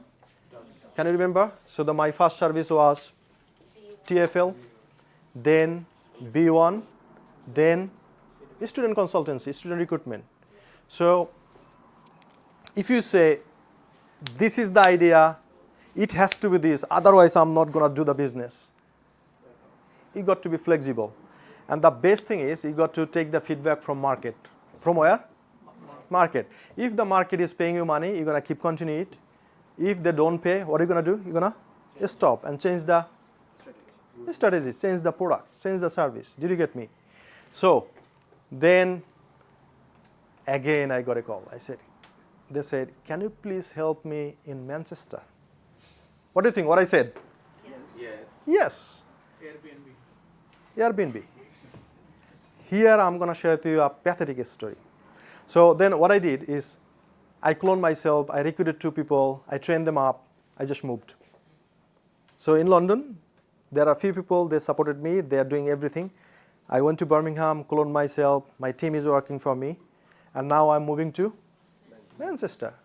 So my wife, she is alone at home. I said, I'm so sorry, I need to do this. She said, no, don't worry, do your job. I'm very proud of you. Then I went to Manchester, but it was a different scenario. They said, this time we can't give you the office. And I said, okay. So entrepreneur, what they do? They find a way. They find a way. In our brain, it's 1 million years old. If something comes to you, automatically the brain says, I can't. What did they say? I can't, I can't, I can't. But you got to be resourceful. What do you need to be? Resourceful. How do you become resourceful? Asking a question, how can I? Everybody, can you please write it down? How can I? To become resourceful, you need to ask a question, how can I? How can I? So I asked myself, how can I? Okay, so now, I was looking in a city center, Manchester. It's a beautiful building over there. And I said, okay, I have got a luggage with me because Airbnb, they will allow me at 3 o'clock. So I came to city center, I was looking around here and there. And all of a sudden, I have seen a library. What I have seen? Library. I went to the library, I said, excuse me, how can I get the membership in the library? And they said, you need to give your passport or ID, the membership, da-da-da-da-da-da. What do you think? After that, what I did? So I got my membership card. Yeah. Then what I did? And you booked the place for your consultancy. Yeah. So I invited people to the library in a cafe shop. It's a nice cafe shop, a lot of tables over there. I started serving them. So I kept serving them. First week gone. Second week, I met someone else from Romania. But where are you from? Romania. Excellent. Excellent. So Romania, that gentleman came to me. And he said, Habib, I have seen your ad and I have already spoken it over the phone. I would like to give some students. I said, how many? He said, probably 10, 15. I said, okay. So I'll be busy today and tomorrow. What about day after tomorrow? Can you bring your students? He said, yeah. He said, how many I should bring? I said, as many as you can. So he said 10. I was thinking probably 12. So I gave it time 10:30, and I said, it's going to be in cafe area in library. So he came and I think 27 people followed him. In a group, 27 people followed him, came to the library. I asked coffee, 27 coffees there, and then I started serving. But the librarian and other staff, they used to monitor me, what I do in the library. Once they have seen 27 people came together, librarian lady called police. He said, something is fishy going on here. Can you please come and help us? The Asian guy who is doing something dodgy in the library. And I was serving very concentratedly because a lot of people, and I told the gentleman, look, I cannot help all of them because their English is not that much good, but I can help this kind of students. So can you please, if you don't mind, can I help them fast? And all of a sudden, I heard a voice, excuse me, gentlemen. And I said, and you know the police, so how they walk, like this. Yeah. What are you doing here? And I got scared. I said, shit, what I'm doing here? I said, my name is Habib. So I'm helping these students to get into the university. I'm helping them updating their CV and personal statement, okay? Do you have company? Yes. What is it called? Hassle-free education, okay? Whom you are working with? LSC, London School of Commerce. They gave a call. By this time, I got a call from LSC. He said, brother, what are you doing in library? Why 27 people are there? I said, I'm helping them. I said, what do you mean helping them in the public library? You are not allowed to do the business in the public library. I said, I didn't know it. And then police said, gentlemen, I'm asking you to leave this premises right now. You cannot do the business in public library. I said, I'm so sorry. And I said, gentlemen, we're going to help you. Then I went outside. I was looking for some sort of office. And I got service-based office in front of the library. I took a 3 people office, 600 pounds something per month. And I started from there. I built the team. Next, COVID happened. And you know, entrepreneur, when they have got the energy and everything, what they do? They keep doing. And now, I cannot wait. So then I said, okay, now UK government is not allowing us to do any sort of business and everything. So now I'm extending international. So I started doing the business in, that time was office in Pakistan and India as well, and then building the office in Dhaka, Borishal and Sylhet. This is how the journey started, and this is how I became who I am today. Now my question is, where was I from? Motivation from Birmingham City University. 53 pounds in the bank account. 53 pounds in the bank account. Failing 5 courses. Refusing visa. Learning English with these old people. That's the thing. So what thing changed my whole life? Taking actions at the right time. I used to take action before and I lost like 9 grand on my credit card. Flexible. Flexible. Anything else? Anybody? I think the mentorship of the Monas advertisement. The one person, Monas, he changed my whole life. If I didn't connect with him on right time, I wouldn't be here in front of you. Just one connection changed my whole life. And it's not only Monas after that. So once you grow the business, so you are asking for better mentor. So he's kind of retired. So then I went to Tony Robbins program, again, the big ticket, paying £12,000. And it was a fantastic program as well. So during the COVID time, I was really scared. What's going to happen? How I'm going to do it? Da da da da da da. And Tony Robbins, I have seen advertisement. Winter is coming. And I said, what do you mean by that?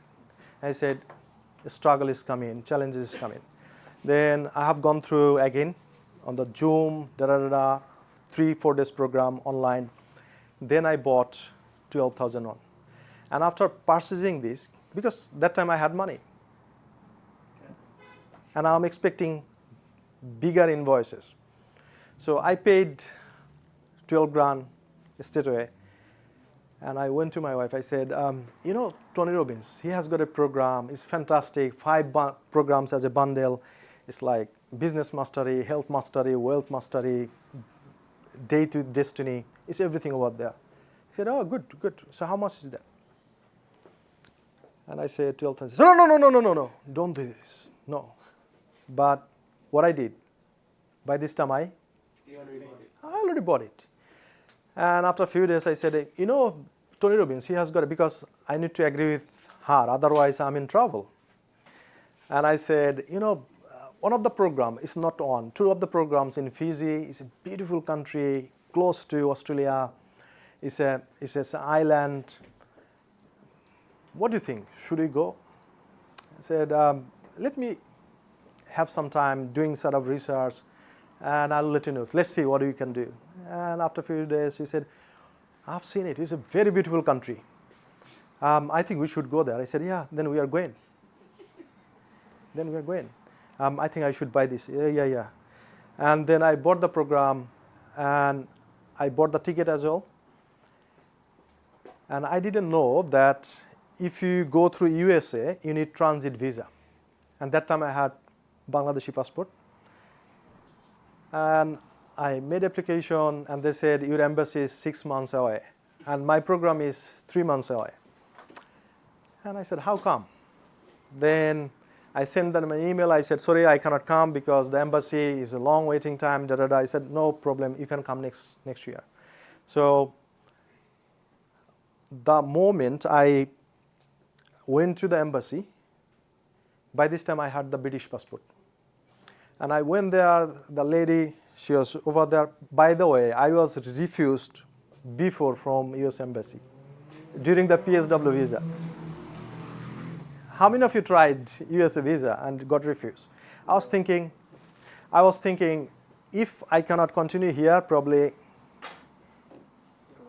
yeah, I'm going to move. And that's the thing, they are thinking US Embassy as well. They think you are escaping there. And that's why they got refused. So then I went to the embassy, and the lady was there, my wife was there, and said, oh, thank you for coming. So what's the reason you'd like to go there? I said, I'd like to see the Tony Robbins, his program. It's a beautiful thing in Fiji. I don't like to stay in the USA, just I need a transit visa. He said, okay, I got it. And they said, do you own house? I said, yeah. He said, how many bedrooms? And now I understood. She's asking that if I stay in USA. And then I become a bit funny as well. She asked me, how many bedrooms? And I said, who is Sean? And she started smiling. He said, how many do you have? I said, 3. I said, thank you for sharing. I said, gentlemen, thank you for coming. You are asking for transit visa. However, you are qualified for 5 years. Boom, go. And I said, and my wife, she said, why did you say who is one? I said, look, this is stupidity. I have got ILR here. And last time they refused, okay, I was on PSW, I could escape and stay in USA. Why they are asking this stupid question? Because they would like to check my financial ability. Once I go there, if I can, spend money and everything. So then they put a sticker on British passport, and on that sticker it says nationality Bangladeshi. So British passport, sticker says Bangladeshi. Then I went there, I was passing the immigration, and immigration officer says, who is on is fake? And I said, I'm not sure. Who is on do you think? And he said, Sorry, I didn't understand what you're asking. I said, no, let me explain to you. This is going to happen, this is going to happen. When I applied through Bangladeshi passport, and once I got the US Embassy appointment, I got British passport, they put the same sticker on British. I said, why they have done it? They can just do it online and they can approve it anyway. So when they had 27 days in Fiji with my wife, renting a nice resort, it was fantastic day. Spending like £50 per night. Here probably you can have a room, but there you can have a resort. And then my landlord, he said, what about the transportation and everything? I said, I don't have problem, rent a car. He said, give me £10 every day and you can use my car. I said, okay, fair enough. I started roaming around there. What happened is, so we went to Nadi. It's an international airport for Fiji. And our training is called Sabu. So we went Nadi. We stayed in a hotel for 3 days. Then we went to the airport to fly to my training center. Once we went there, and my wife, she said, no, I cannot get on the board. What do you mean? He said, how many seats do you think in a plane? Very small one. Only 12. Only 12. And I said, yeah, we should be fine. Then we went there, but we enjoyed a lot. So the reason I'm sharing it with you is, once the opportunity comes, probably your life partner, sometimes they support you, sometimes they don't like to see that you are screwed up. And that's why they would like to protect you. But once you have got the right knowledge, right skill, and you see the opportunity, I need to jump in, you should. Did you get me? Okay. So now, going back to the framework move. Now, so you found your motivation. The next thing is you need to consider is what opportunity I have got. What opportunity I have got. So during the story, I covered everything as a story so that it stick in your subconscious mind so that you don't forget anything. So opportunity. Now, if you ask yourself, what sort of opportunity do you have? You have got the same opportunity I had. Do you agree? Same opportunity. I had the opportunity to extend my visa through Research Masters, DBA, PSW, but it doesn't serve me to go to the destination. So I passed that. Second one is buying work permit and become homeless and on the street paying a lot of money. I had that opportunity as well. I didn't take it. What I took? Entrepreneurship visa, starting my own business and go through this. So now, can you please write down what opportunity do you have right now? Just write it down. So you have written your motivation. Now you need to write down what opportunity do you have. So write down 3, 4, whatever the opportunity do you have. What is it called? Management consultancy. And till today, I don't know what the heck management consultancy means. I don't know. I don't understand what's the management consultancy. So instead of what I did student consultancy. Home office never ever asked me, why did you make 200 grand through student consultancy, not management consultancy? They will never ever ask you.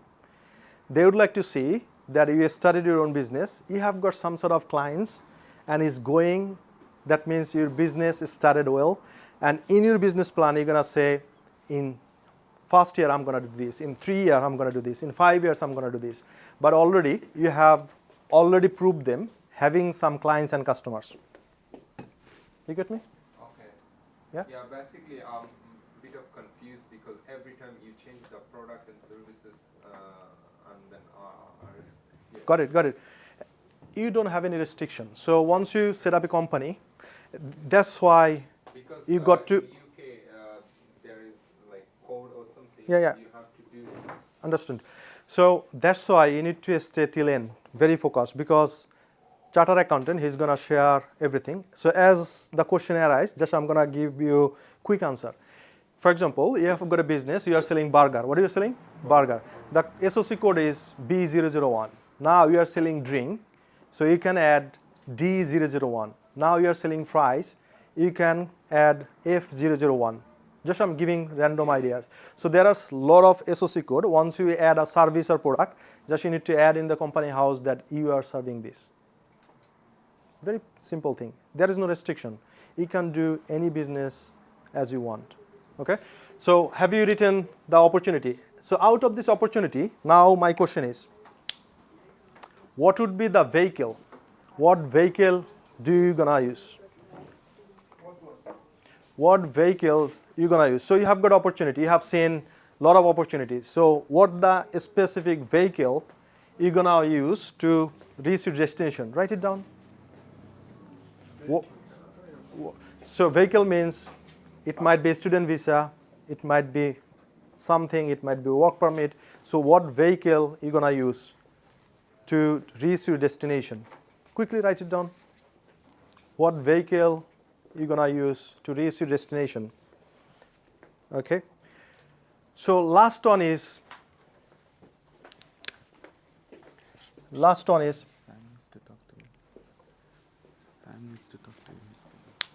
So last one is entrepreneurship visa. So self-sponsorship is nothing but entrepreneurship. It's the same thing, but it's a different. Even self-sponsorship is a good, I would say better option, because during my time entrepreneurship visa, I was not allowed to work somewhere else. That has to be only my business. But once you go to self-sponsorship visa, you have got right to work 20 hours at the same position in the same category business. For example, now you have started your student consultancy business. So you can work as a student consultant. So you can work somewhere else 20 hours as a student consultant. Is it clear to you? Yes. Excellent. So these are the things is your move. Do you have any questions? I'm going to take 2-3 questions if you have. I think I cleared everything. Do you have any questions? Okay. If not, that's fine. I have one question. Okay. I'm going to go fast then. So just basically going back to your story, you start like once your BRP came along, and then suddenly next day you thought, I'm jobless now. So what was all the business plan that you discussed with Barrister, and then what actions were you thinking of doing once that comes to fruition? Very good question. So here is the two things. Your business is your business. Your visa is your visa. Okay. To get the visa, whatever you need to say to home office, you got to say it. And for the business, whatever you need to do, you're going to do it. For example, I had to say, I'm going to start management consultancy. And in practice, what I did is student consultancy. This is a completely different thing. So for the visa, you got to listen to your barrister. Whatever he says, you got to go through this. Next question. Sorry. You just told me that when you are in the skilled worker visa or the self-sponsor visa, so you can take additional 20 hours. You can work in any other company. So basically, I'm saying, recently I see video on YouTube, Facebook. They're saying that you can work any other skilled worker visas. So it doesn't have to be the same as SOs. Okay, very good question. So this question will be dealt with the barrister. He's going to give you a specific, because I'm not qualified to give you the legal advice. Our barrister, he's going to do, and I'm sharing the whole experience. What we have got. Still, if you want to start a business, you need 50,000 pounds. No, you don't need any money to put in the bank. I have one question. You start with the partnership and you apply and you say other partners get the visa, then you get the visa. What about your other partners? Very good question. Then you told all about you. Very good question. Very good question. Can you remember, I told you how many years left? Still 12 years. 2 years. Once he has gone through this, he has got a 1 year. And what we do is we come to this country with a bigger dream. And once we get into this through the system, some of my friends, they said, I have paid so much tax, I think it's time to take back. And they go to universal credit. Did you get me? And he was not hungry like me, not ambitious like me. So all of a sudden he said, Habib, I'm going to the universal credit. That time I was on entrepreneurship visa, and I have spoken with my solicitor. He said, if he left, is there any consequence on me? He said no. So so he gave me 1 year and he left, and I was running my entrepreneurship business and everything by myself. And that's why our main company is H&K. H means Habib, K for Khan. His initial was Khan. Next question, sorry.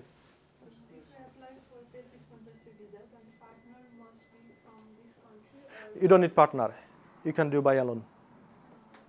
Like a partner must be from from this country, like British citizenship. Okay, very good. Again, I'm not a qualified person to give this advice, disclaimer. So it's called authorizing officer. From our experience, our mentees who started applying and doing all sort of things. Yeah, so you need an authorizing officer. And Barrister Salim, he's going to talk a lot in details. Okay, next question. Sorry, coming back. Excuse me, I'm interested in real estate, so I need somebody who can guide me, linking buyer to seller, setting up other kind of business, setting up company name. So I need somebody who can give me a guide as regards to that. Very good question. Very good question. Thank you. Have you heard his question? He said, I would like to set up my business in real estate. I need someone else to guide me. Da, da, da, da, da. Excellent. I'll share with you in a moment. What do you need to do? What do you need to do? And we have got a framework. And before that, just I'd like to share with you 2 more frameworks. Sorry, there is a question from here. The figures we mentioned in business plan, and if we don't meet those, doesn't affect afterwards like IELTS application and Business plan. yeah, the figures we mentioned in business plan, we don't meet at all. No.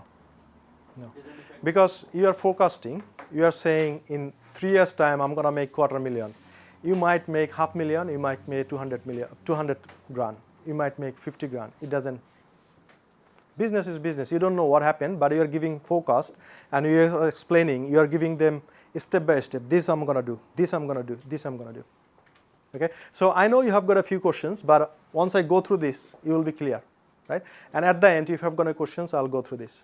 Okay. Next framework I'd like to share with you is called FMA. Can you please write down FMA? Is there any markers? New markers. Can you please ask them? Yes. Yeah. Ask them. Got it. Sam, sorry. Sean. Got it. So it's called FMA.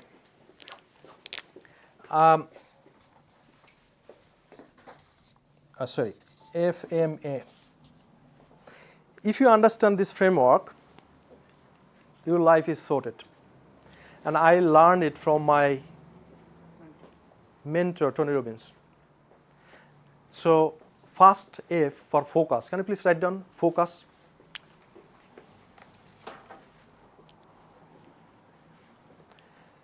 Focus.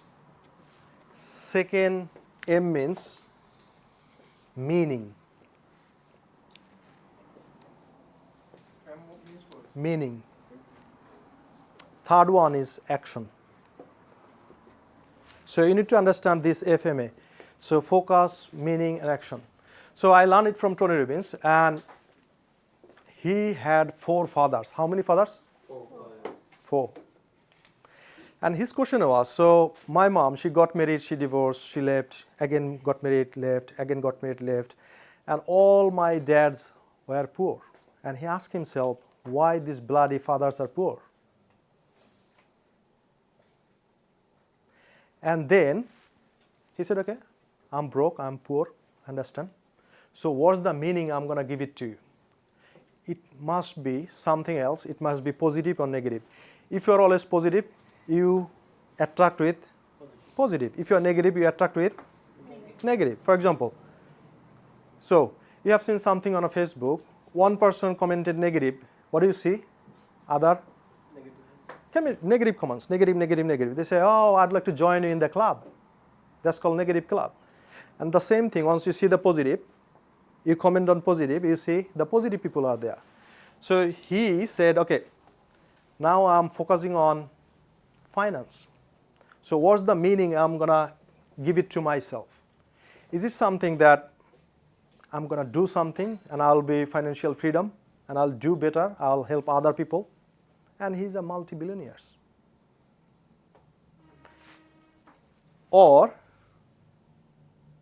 can I become like one of my fathers, frustrated, drinking alcohol, beating my mom, coming home, shouting with us?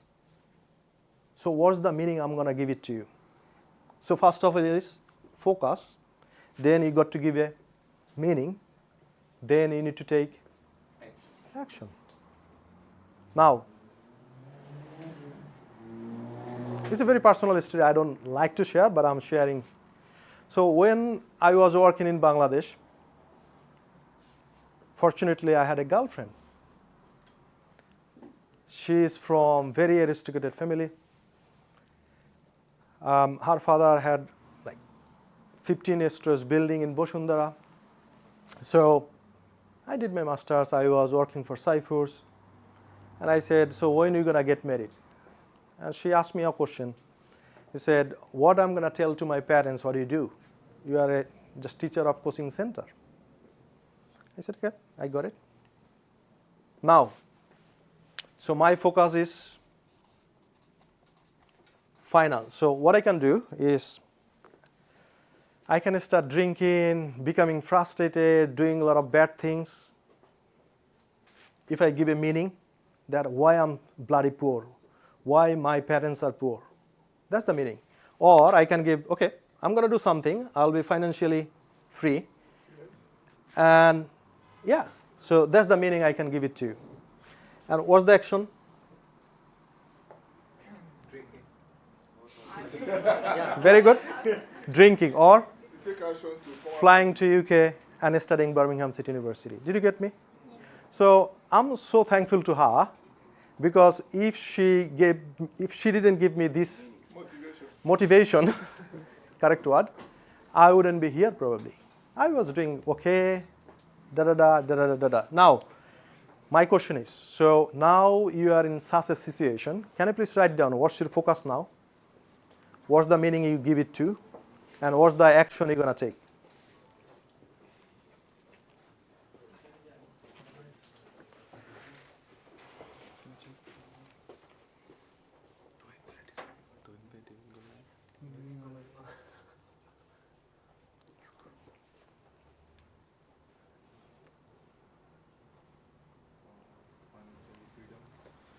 So, yeah, what's your focus right now? Write it down. If you don't write it on the paper, it doesn't come as a clear way. So what's your focus? What's the meaning you are giving to this struggle? And what should be your action? Write it down clearly, very clearly. Next thing, I'd like to share with you the secret sauce of your success. Please raise your hand if you'd like to be successful. I'd like to see how many? How many? Nice and high? Nice and high? Okay, good. So you need to have this success formula. It's called 3 T's. What is called? 3 T's. So first T is trust yourself, or you can write down believe in yourself, believe in myself. Can you please write it down? Believe in myself.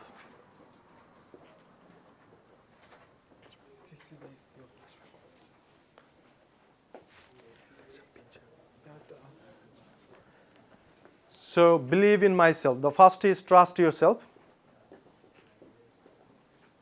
Right? Second T is trust the system.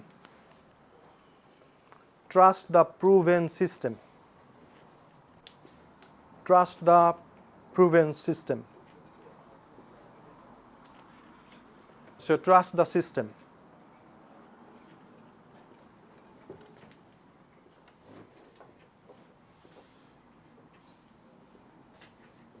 And third is trust your mentor. Find a mentor and trust him. Wherever you are stuck, just trust him. Ask for help. guidance, support, and everything. So these three you need to understand very clearly. If you choose a mentor, so what are the qualifications you think? Very good question. I was about to tell you that. So who is mentor? Mentor is someone else who you want to become. I repeat, mentor is someone else who you want to become. For example,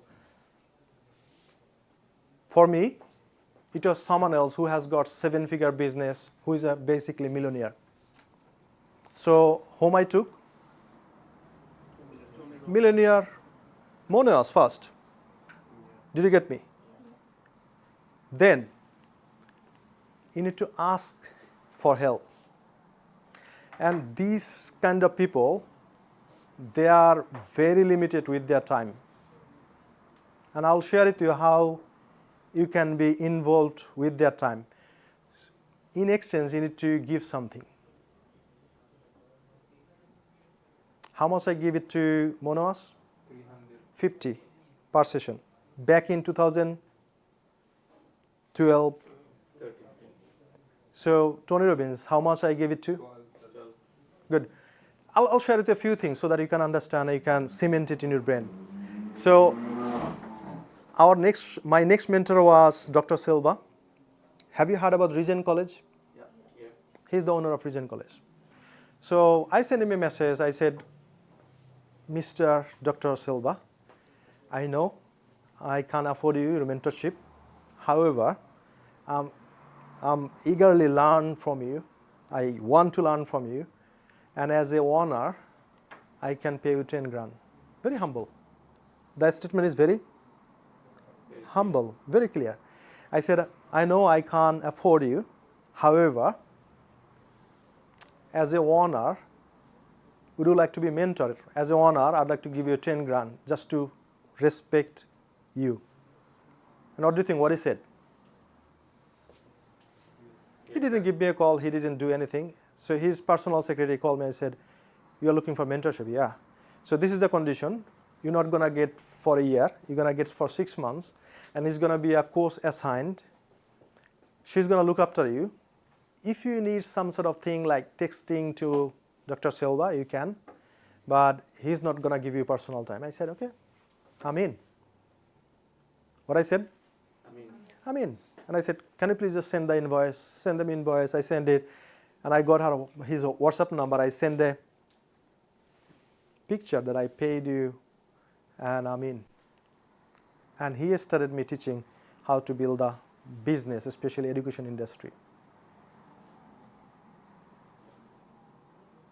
Next thing I'd like to share with you is, so I have got another mentor who is a internet marketing guru. He made 30 millions before the age of 30. Is it a good thing? So then the same thing. He said, Hassan, I can help you, da-da-da.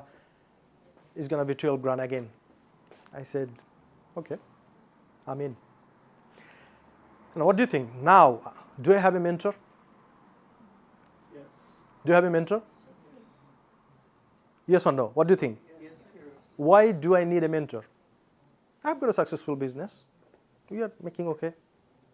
1.1 over million pounds. You want to make Billion. That's the very bold comment, but once you are alone, you become scared. Always you need someone else who can guide you, support you. Now, my present mentor, his name is Adam Stott. So last year he made 33.4 million, and we are making 1.1. So do you think? So I have got something to learn from him. You are a lot for them. Yeah.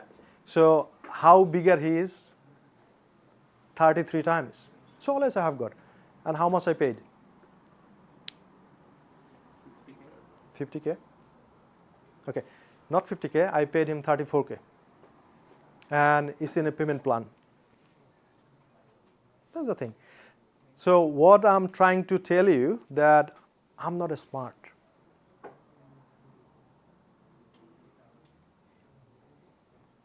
All I know, I need to find out a mentor. I need to ask for help.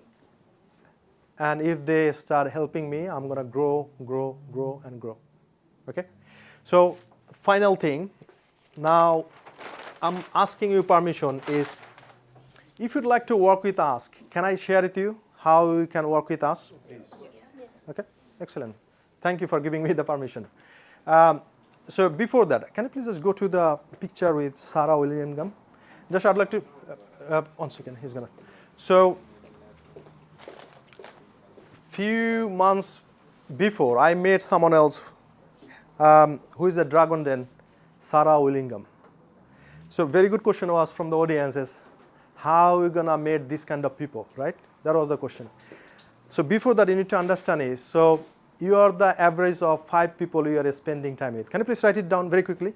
I am the average of 5 people I am spending time the most. You need to understand very clearly, I am the average of, yeah, thank you. So I'm the average of 5 people I'm spending time the most.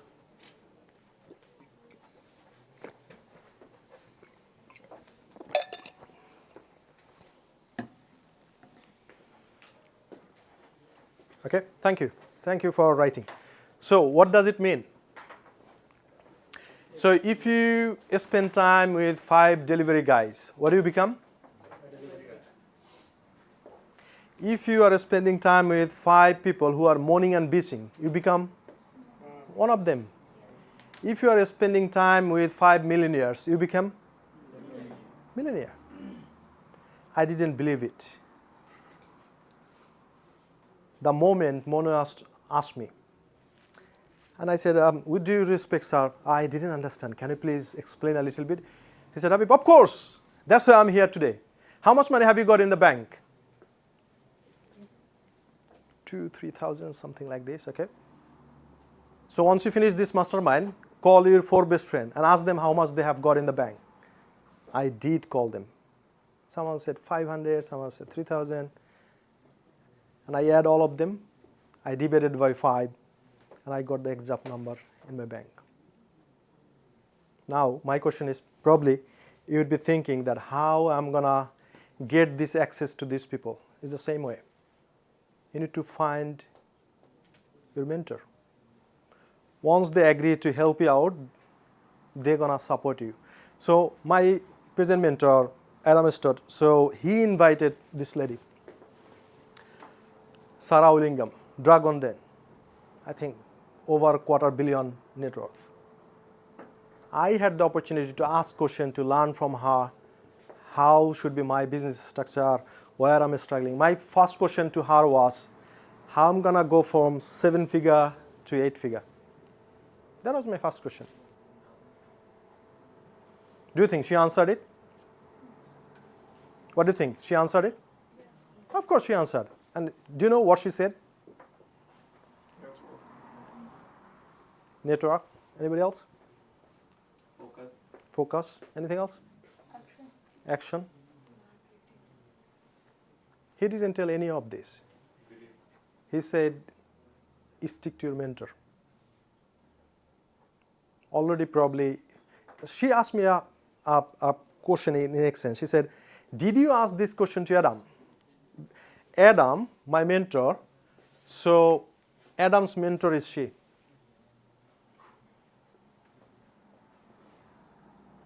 So, very talented lady. She said, what's your name? Habib. Habib, did you ask this question to Adam? I said, I did. He said, you got the advice from him? I said, yeah, I did. He said, stick to that. How much you are earning right now? Over 7-figure. And you know he's 8-figure business owner, yeah. Listen to him. Ask support from his team and everything. That's what he said. Okay? So now, this is the main part. And I'm gonna go very quickly. What do you need to do the next steps and how we can help you as well. And the framework is called SAM. What is called? SAM. Can you please write it down?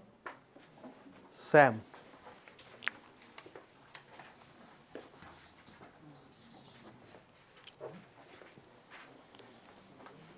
So before sharing the framework SAM with you, I'd like to mention one thing is there is a Chinese entrepreneur. He said the best time to plant the tree was 10 years ago. When? 10 years ago. And he said the second best time to plant a tree is now. I'm going to give you a quick exercise. I think you have got something with your paper. Can you please find it out? There are 24 boxes over there. Can you please cross out how many months already you passed? Yeah, so just cross. Just cross. I haven't applied. That's fine. That's fine. That's absolutely fine. Just put cross still. Put cross. How many months already you have passed? And leave the blank. How many months left? Very quickly, do it. If you have got 24 months, that means very good. You have got full energy. Okay. Just cross. How many months you passed? Cross them. So how many months you passed?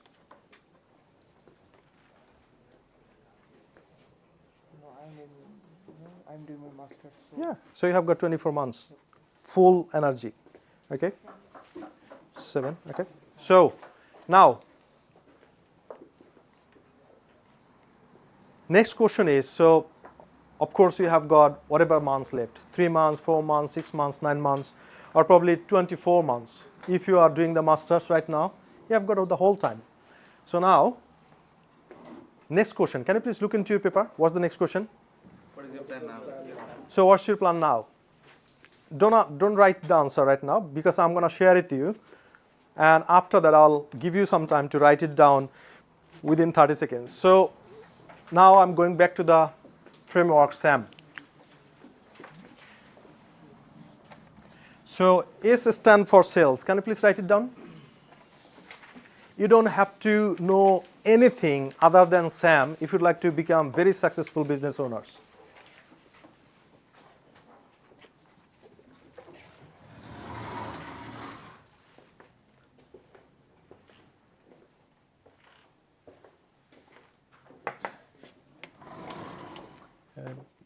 Is Barista Salim here?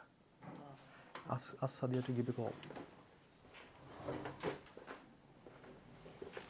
Okay, so S stands for sales. Excellent. A stands for what I said? Master. Master means expert. So if you master these 3 things, sales, advertisement, and mentorship, you are done. Now, I'm not going to scare you, but I'm going to share with you the stats of UK. So 80% business fail in first year. Can you please write it down? 80% business fail in first year. 80%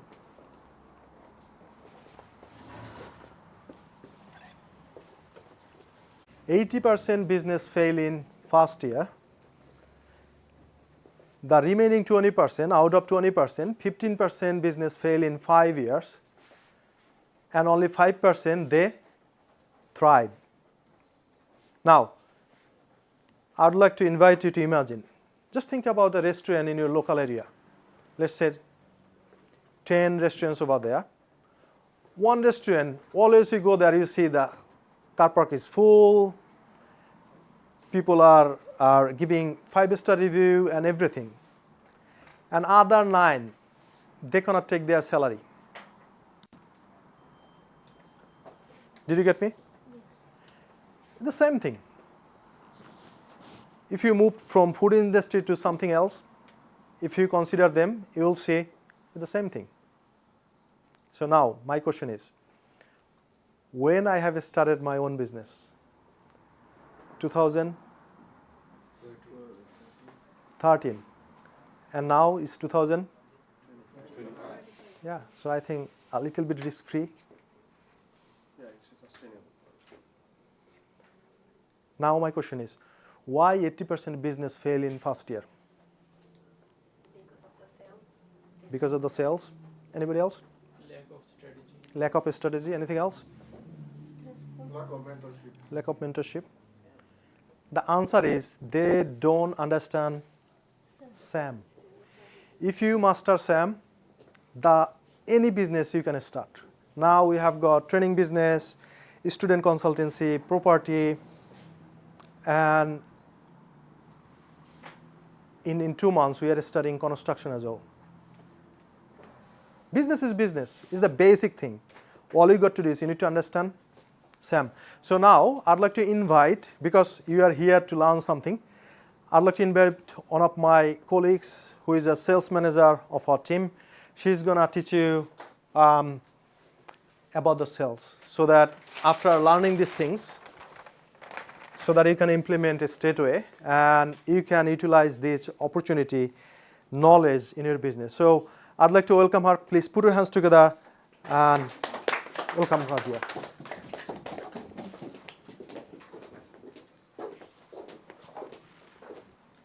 Thank you, Habib sir, for inviting me here.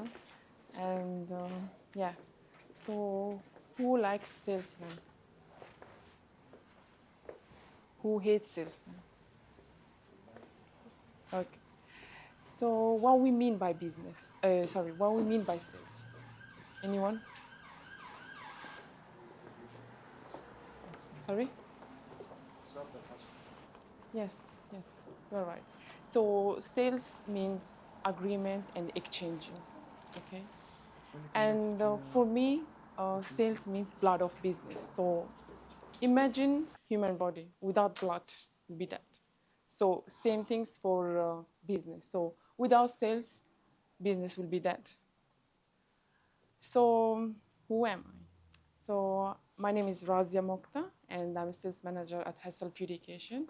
And I joined in 2021, and it was through my council. So I was looking for a job, so my council was like, you can go do some interview with this, you know.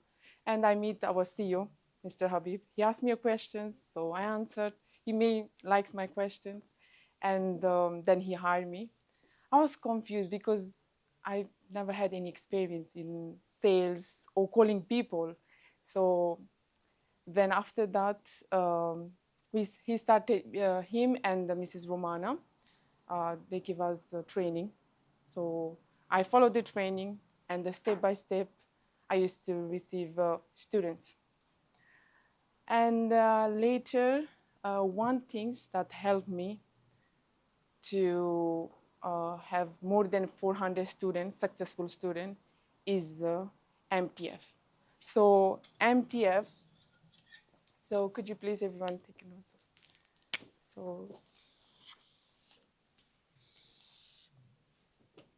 So M stands for mindset.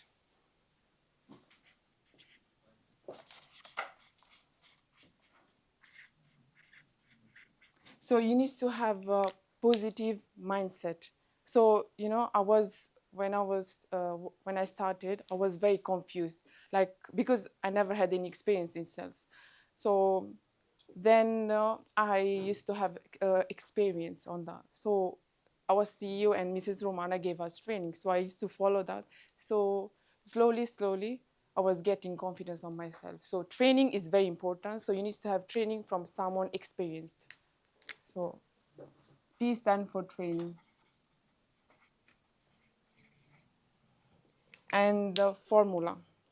F stands for formula. So the secret of business is ask questions, shut your mouth, and listen actively. So you know why I said that? Because when I do my sales calls, I first listen. Okay, I first ask question and then listen, and then you have to listen very carefully what they say. And I normally advise them, recommend them. I don't force them. You have to do this course. So someone, let's say, their background is healthcare, and of course, you know, you have to offer something related to their background. You cannot offer business because they won't like business. Let's say someone say, I like caring of my parents, I like caring of my grandmothers, you know, and you need to understand what course to offer them, right? So this is how we do. First, ask questions, and then listen, and this is how we do. So if you join in our mentorship program, me and my team will help you to step by step to improve your sales skills. So thank you so much, and thank you.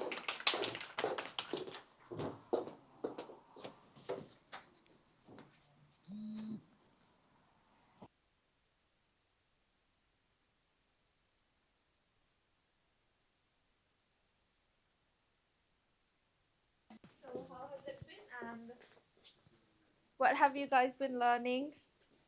Do you remember the stories, strategies, solutions? Are you trying to relate to their life and learn? Yep. So Mr. Habib is going to be here shortly, back again, and he's going to proceed again. And then we are going to go for our lunch break. We will be providing the lunch, and you guys can chill here. We want you to network. We want all of you to connect and know each other, because in the future, you guys are going to stay connected. Trust me, you will know people today that you're going to know for next 5-10 years at least, because you're all on the same pace of life. And I think your friends can always help you grow. Like, you need to find someone that's motivating, or you have to motivate your friends. And it's better to find good friends in life that can help you throughout, because as Mr. Habib has already, I'm not sure if he mentioned it, but he always says that you are one of the 5 average people that you're with. So if you count your friends, like count 5 people you're with, you're average like one of them. So that's it for me now. I will just welcome Mr. Habib again. He's going to come and talk. Yep. Thank you, guys.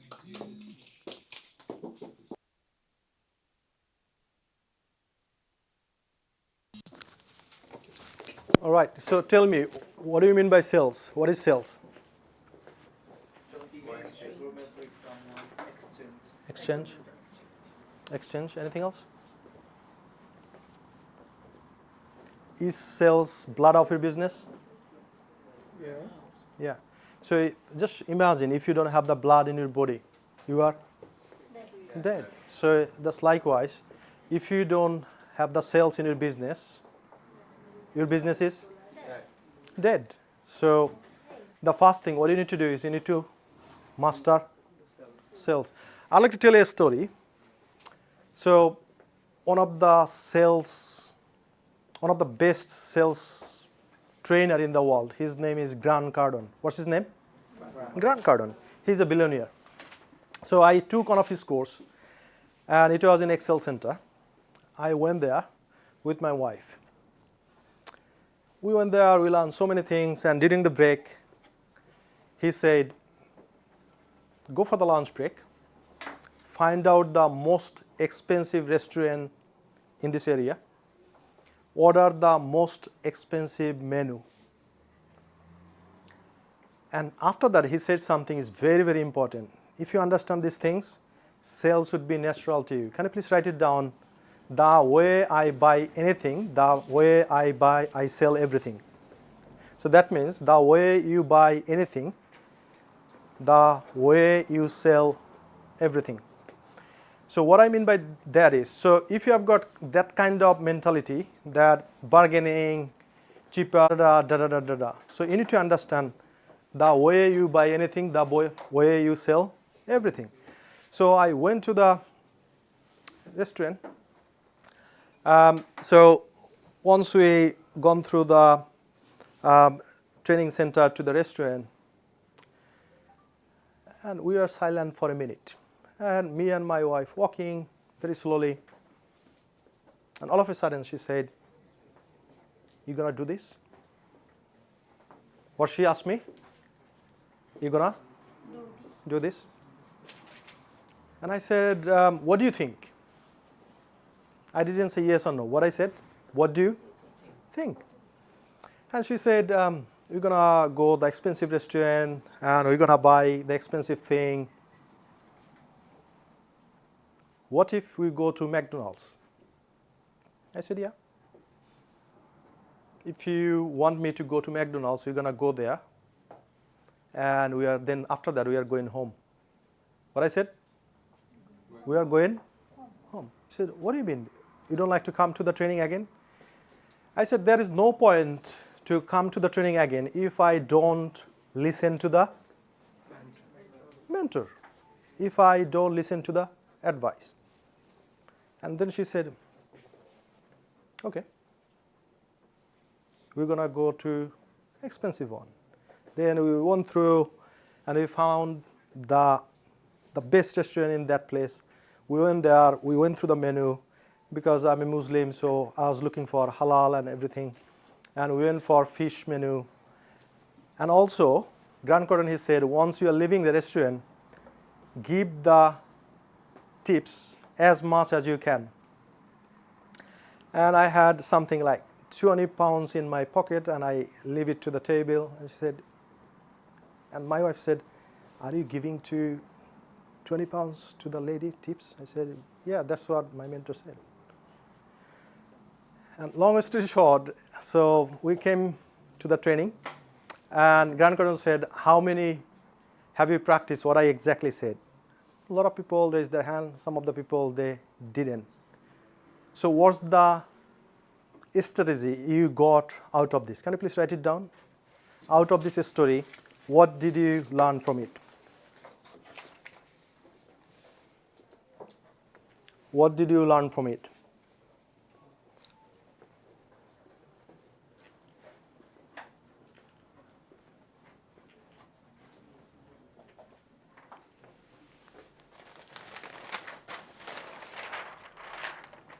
Yeah, so I took his sales training. Again, I started playing the upper level game. I trained up my team, and the sales started increasing as well. And it's natural. So for the advertisement, how many of you came here through the advertisement? Please raise your hand. Almost all of them. Almost all of them. Look. Good? Facebook. YouTube. Okay? Fair enough? So my question is, so once you have seen the advertisement, what's the first thing came in your mind? Because it integrates to our goal. This integrates to your goal. Anything else? When I saw first time, I ignored. Although all the text, I read it, but I ignored. After a few days, it's pop up again, and that's why You're very good. Good. Anybody else would like to share?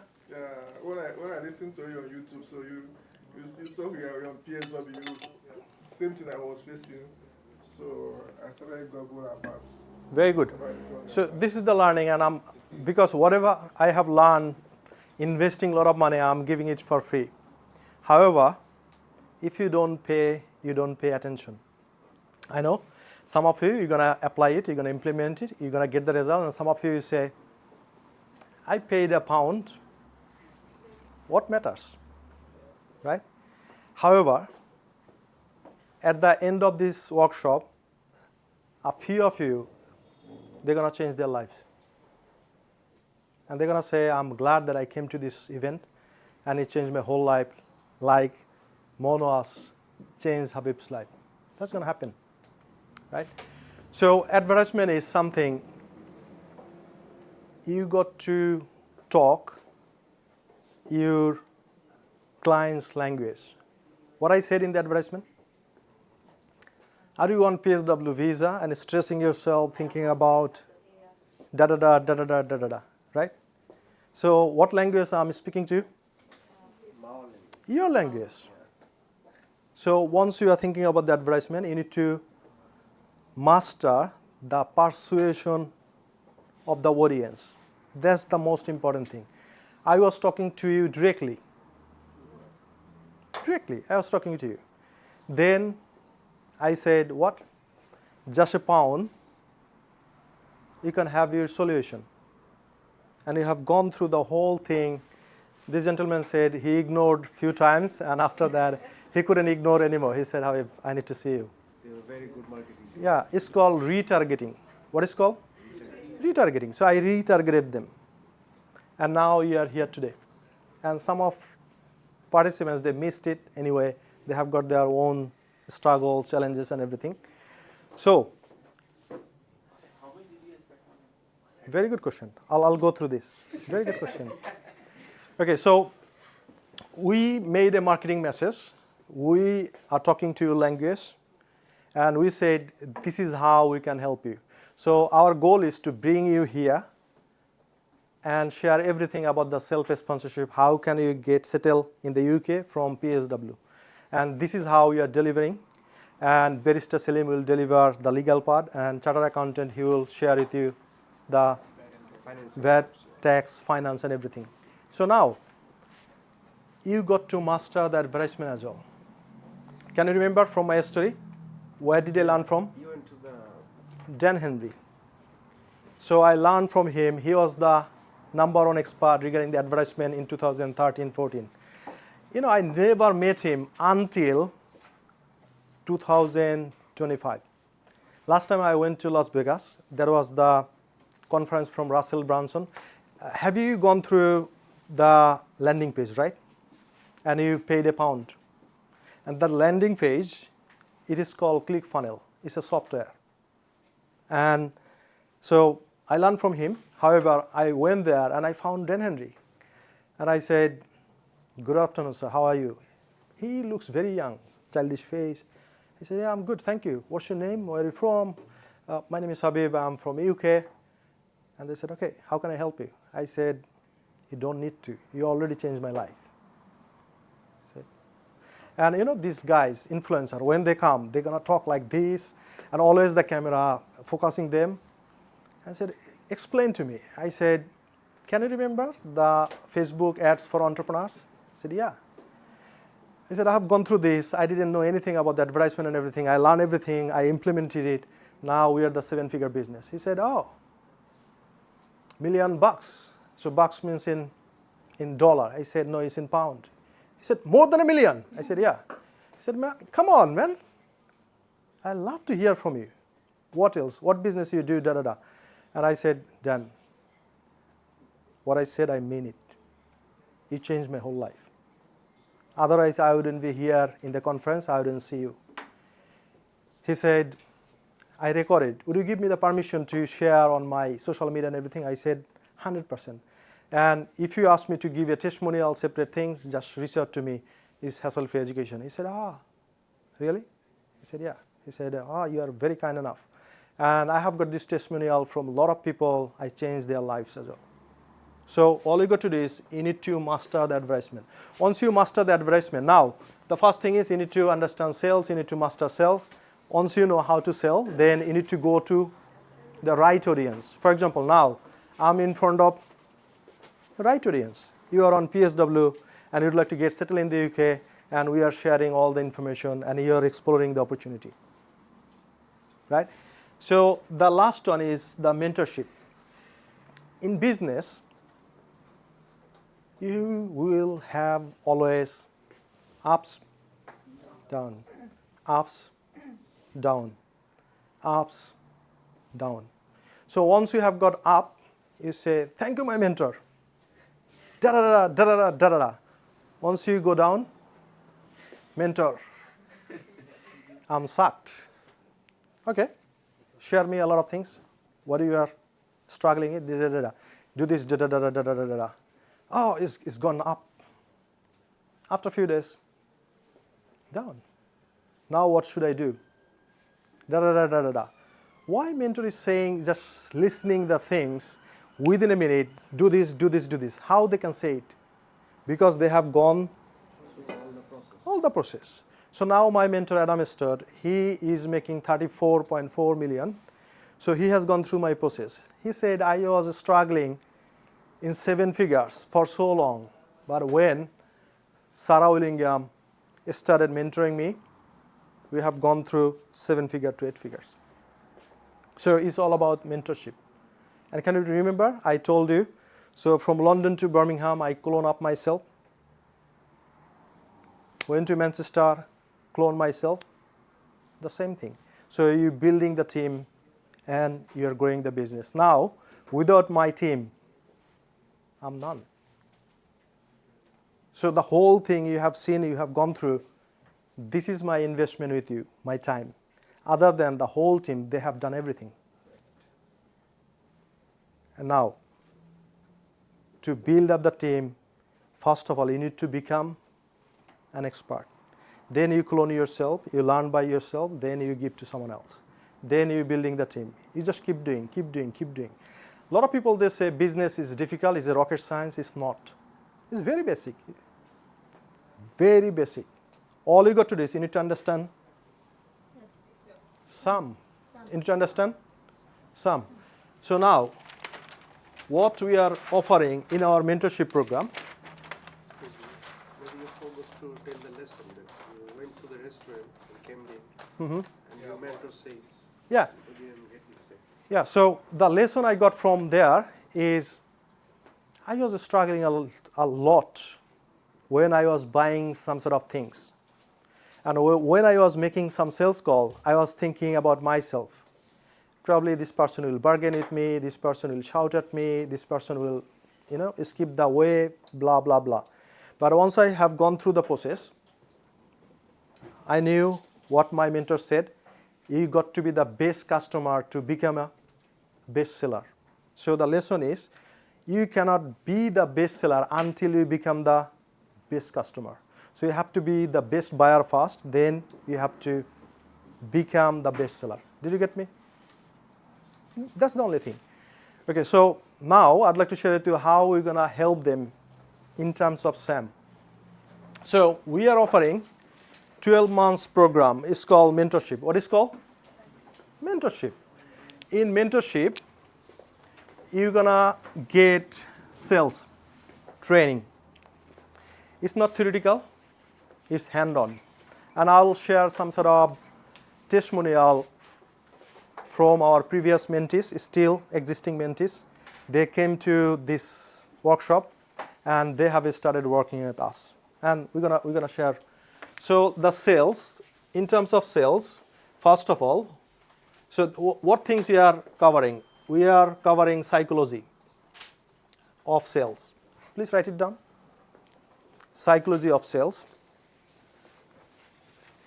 Second one is scripting. Because till today, if any team member, any salesperson is going to make a sale, they go through sales script. They don't do anything. Just sales script, sales script, sales script. Right? So sales script.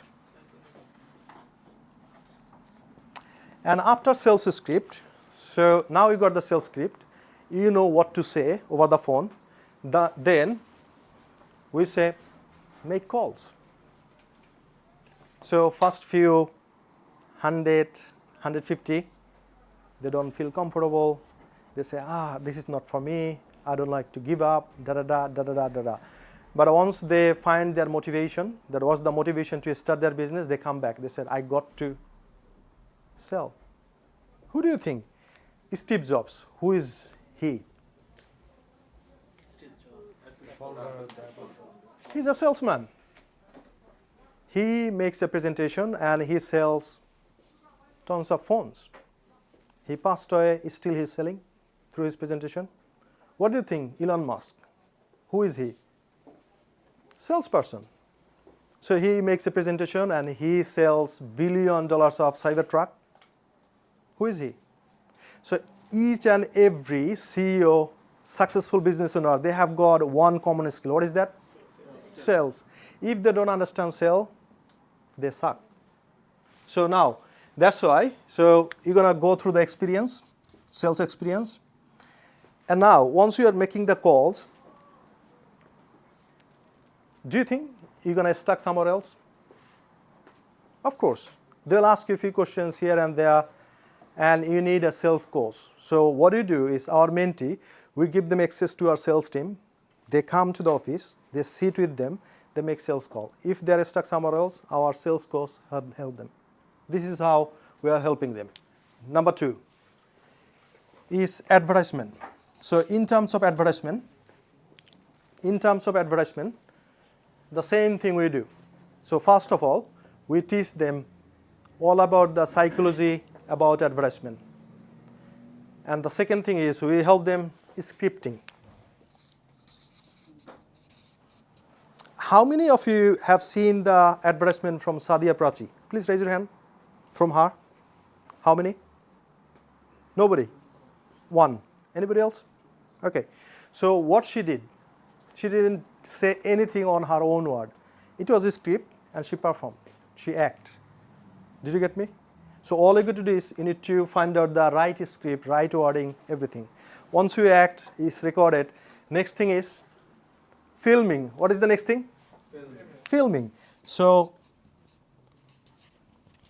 now what we do is we bring them into our head office and we teach them, we help them to record the video. And after video, what do? Editing. What is called? Editing. Can you please write down editing? So we teach them and also we help them to make the finalized video. And once they edit the video, then it goes to social media platform as a paid advertisement. What is that? Paid advertisement. So please write down paid advertisement.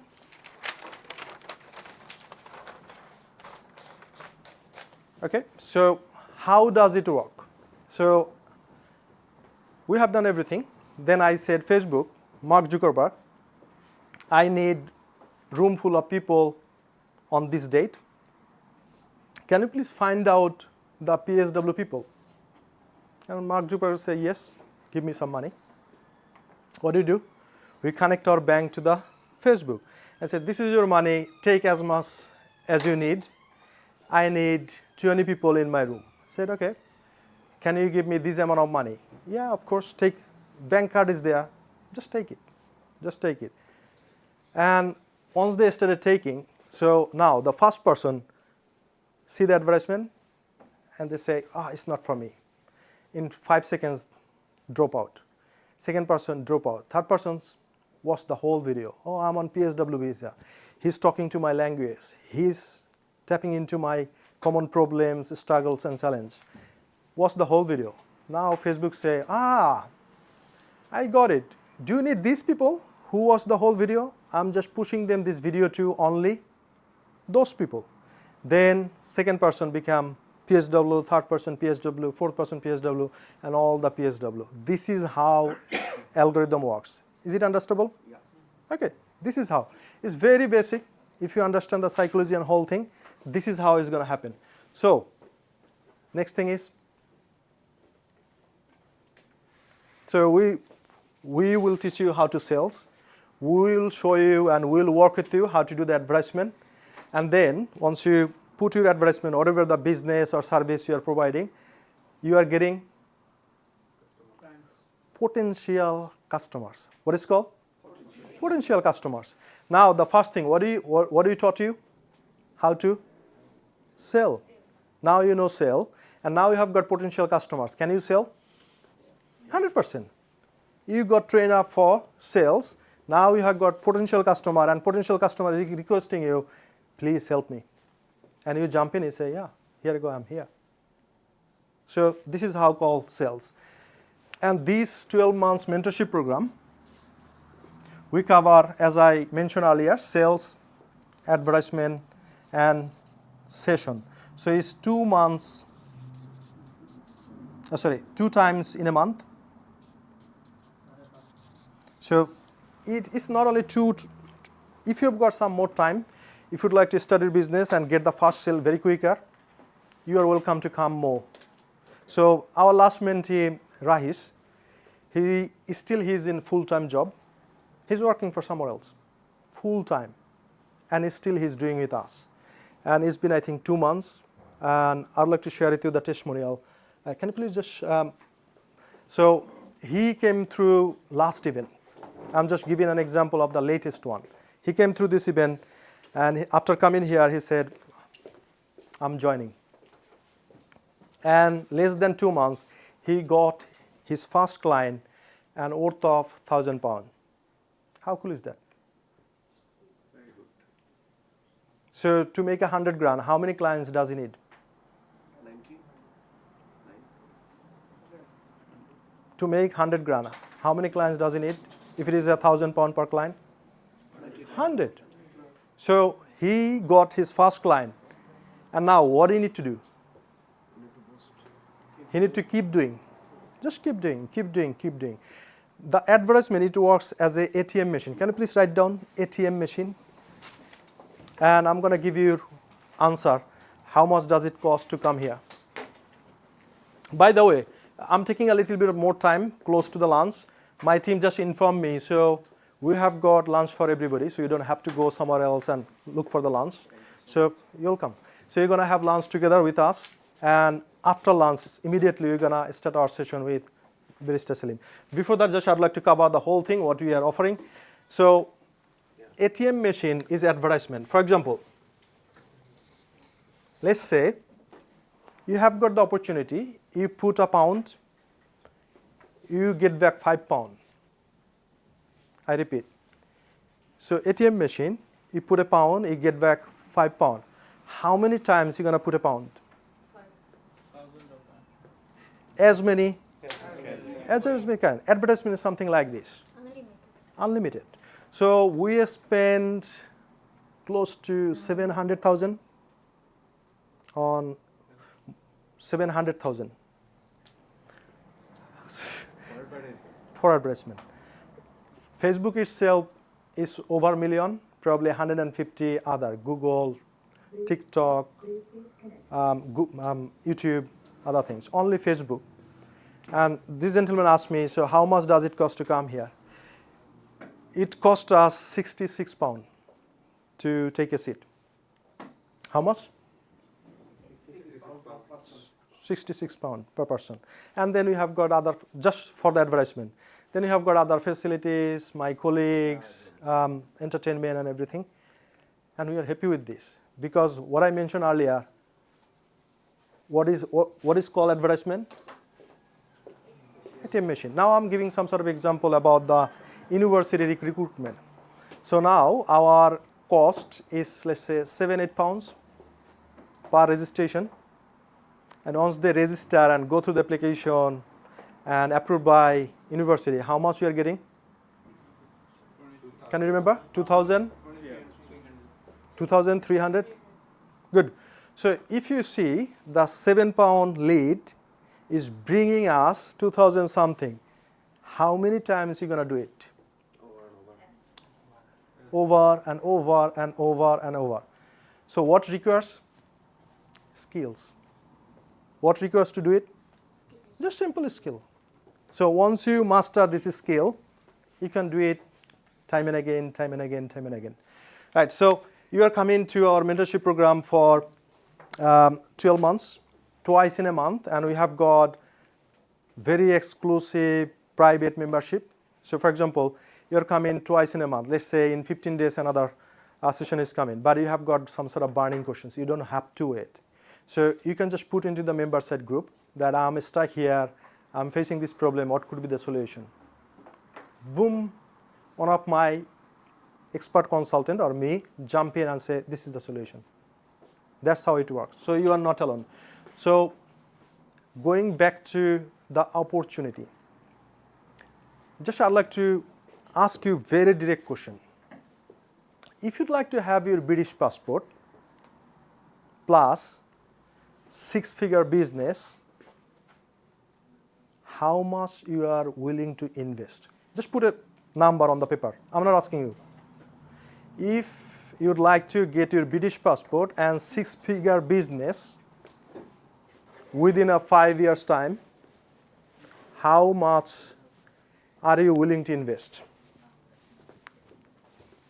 So just a blue thing, a small thing, and a 6-figure business. So why I said 6-figure, some of our mentees, they will make probably 400, 500, 600, probably below the 7-figure.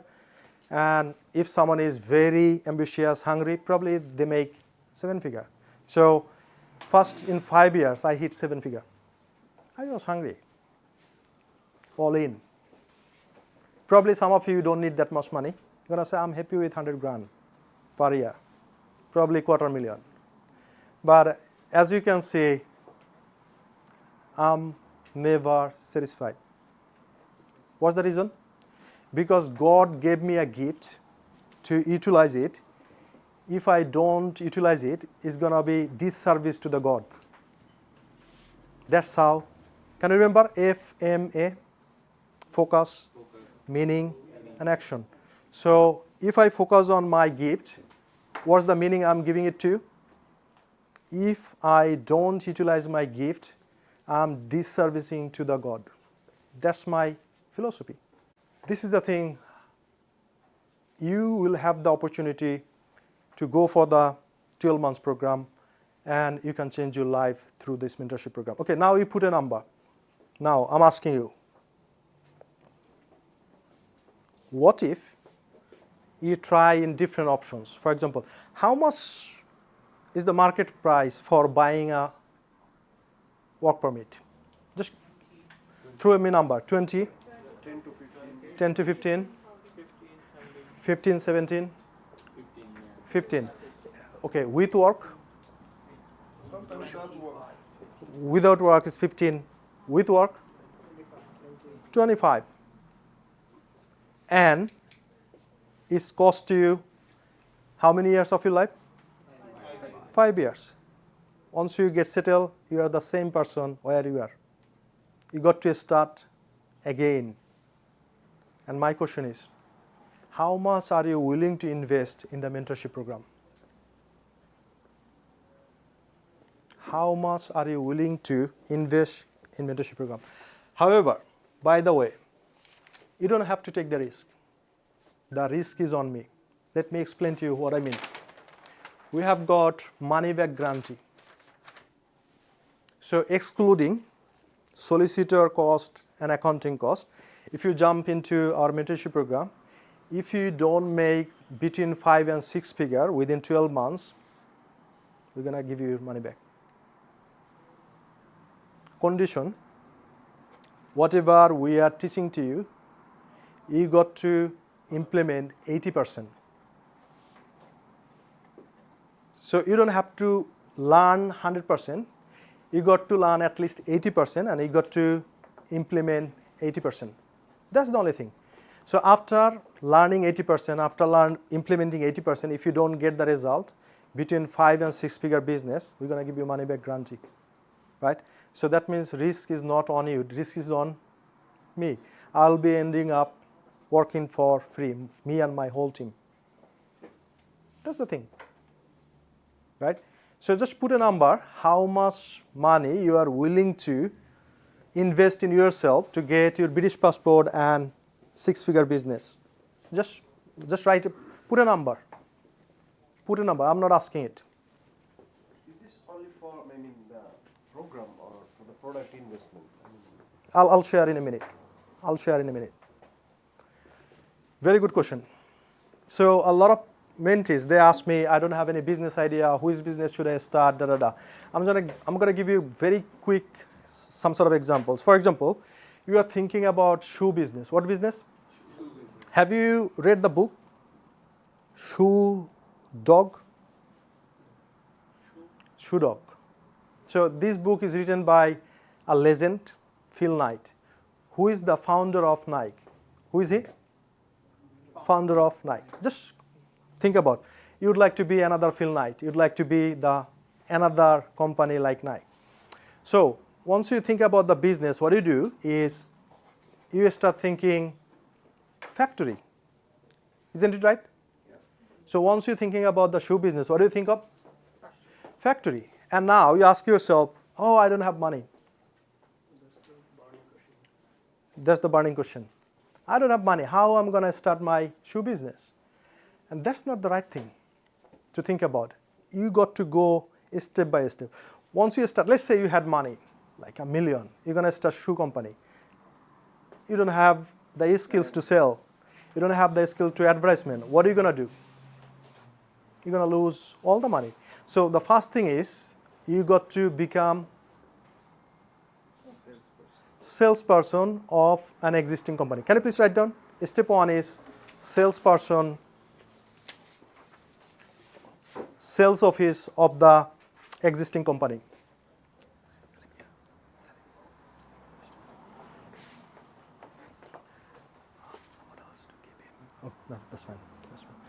So yeah, so you got to become a sales office. So let's say now you can sell a lot. Let's say 100,000 pairs. Your turnover is whatever it is, million, 2 million, 3 million. And next step is now I can sell a lot of shoes, but it costs me a little bit more. What if I can buy bulk amount and I have got a warehouse? So what's the next step?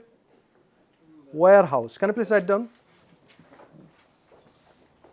Warehouse.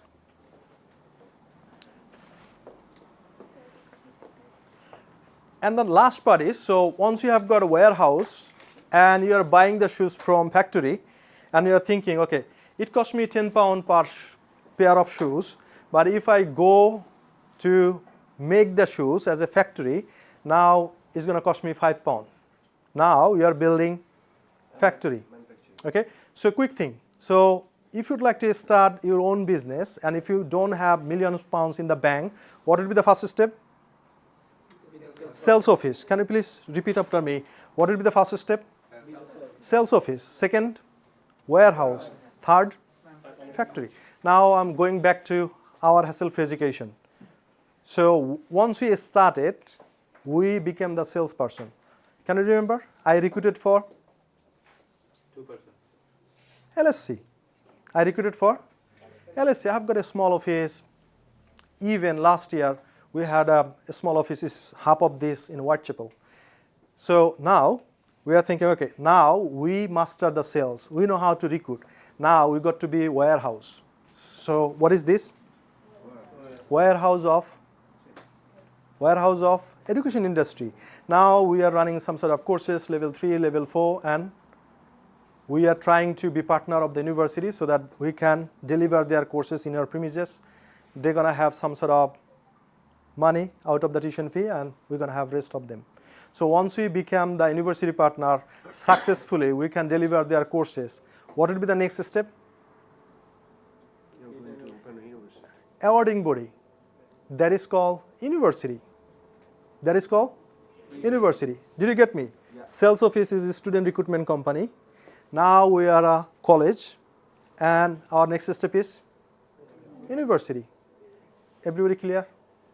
Good. Thank you. Thanks for understanding. So now my question is, so once you start thinking about the business, what do you think of? Factory or sales office? Sales office. Because without this skill, you cannot go so far. That's the reason.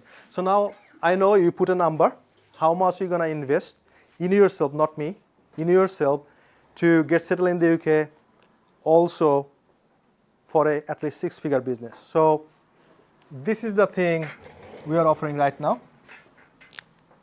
So sales, advertisement and mentorship program all together. So the value of this is 15K. 15K. And next part is legal part, solicitor part, right? Solicitor, what he does, so first of all, he's going to do the consultancy. He's going to, once you agree with him, whatever the business you're going to start for the home office and everything, he's going to do everything. First of all, consultancy, then home office and everything he's going to do. And he's going to apply for a sponsorship license. And once you get the sponsorship license, as a bonus, you get a course. As a bonus, what do you get? Course. And you use this course for yourself. For example, you have studied student consultancy, so you become consultant or manager or something else. So holding this position, you ask home office that I'm using this course because I'm the manager of this business. Got it? Okay. So for solicitor fee, is normally 5K. And the accountant part. So what he is going to do, he's going to set up your company, register your company.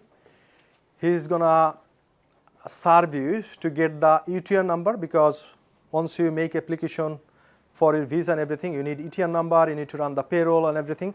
He's going to do everything. And for 12 months, usually he charges 2K. This is the thing. So if I add all of them, how much is here? 22K. And now, what we are doing here, we have got always separate package, program, and offer. When I started, I used to charge a little bit. What I found is, and I learned from mentor as well, and you know the white guy, they talk straight away.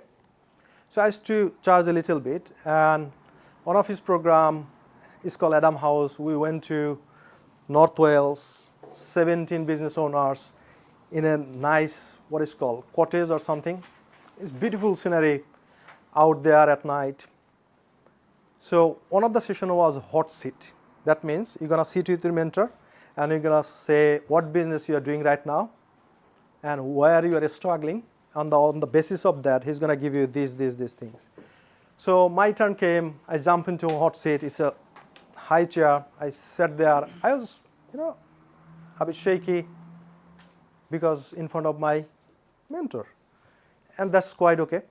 And then I have gone through all this. He said, oh, you have done really a good job. You need to change this, king. You don't have to do this, da. And he said, how much do you charge? I said, $2,000. He said, oh, monthly $2,000 is a good thing. I said, no, yearly $2,000. He said, what? What service you are giving? I said, all of them. Sam. He said, mate, you are a cheap shit. You're going to burn yourself. People will not respect you. They will not give you the value. They are not become successful. You are not becoming successful. You have got two options. Either stop it or either increase the price. The interesting thing is, so with this small price, I have taken 5 mentees. Exactly the same thing happened. Exactly. If I ask them to come 11 o'clock, they come 12:30. If I ask them to do this, they don't do this. If I give them a call, they don't respond. I said, okay.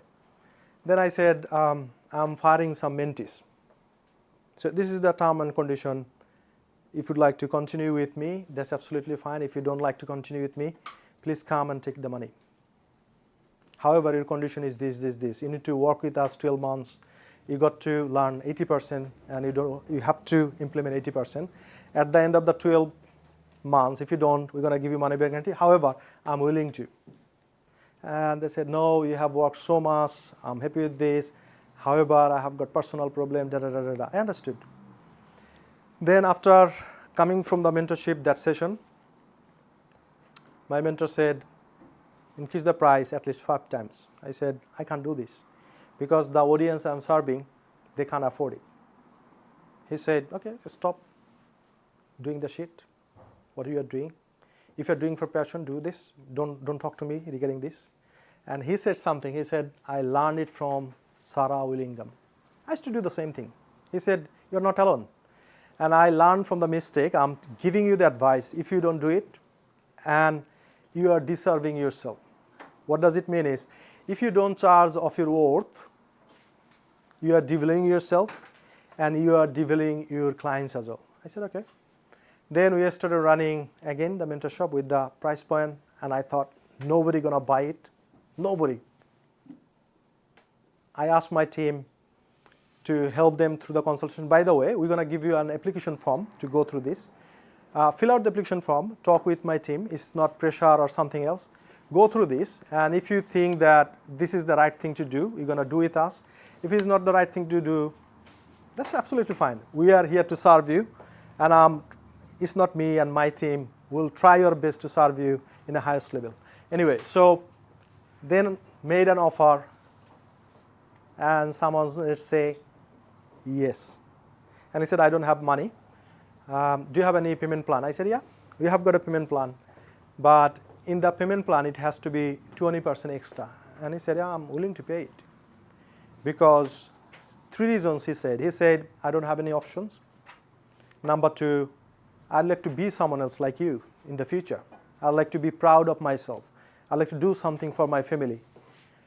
And the final thing is, if I don't risk anything, I risk everything. Because the point I came so far, I would like to go farther. I don't like to leave from here. That's the thing. I said, okay, we are happy to work with you. He became our happy client. He started working with us. And then the next client came. He's a chef of a pub, and he wanted to do something like selling the, what is called, T-shirt and everything. I didn't reject him straight away. I have gone through these things, and I found that, and I show him all the price point and structure. And he said, I'm gonna make profit £25. And I said, to get a client, you need more than £25. Do you have something upselling, downselling? I said, no. I said, what if the skills you have got right now, and you sell your skills? He said, what do you mean by that? I said, you're a chef. Yeah. Are you a fake chef or real chef? He said, real chef.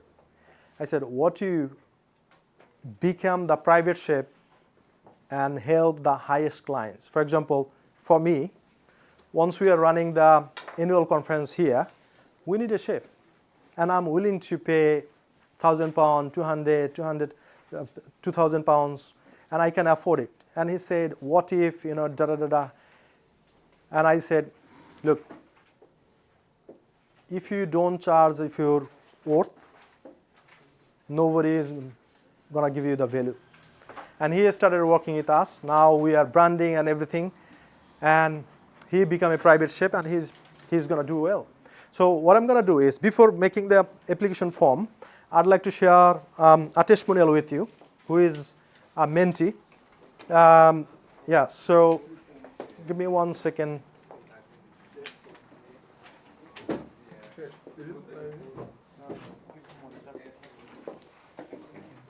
Okay, so forget about the form. Don't fill it out. Don't fill it out. Just give me 1 second. Can you please just watch the video first? Can you please just play the video first? So he's one of our mentee. Can you please check the sound system?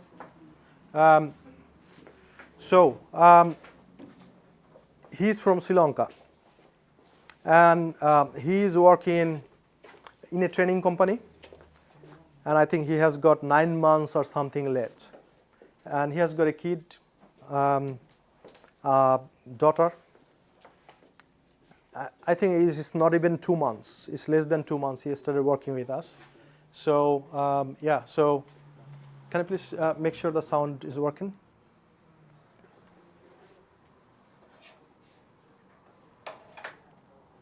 And the things I have shared with you, he did exactly what I advised him and what we did with him. So yeah, so please watch the video and take some notes as well.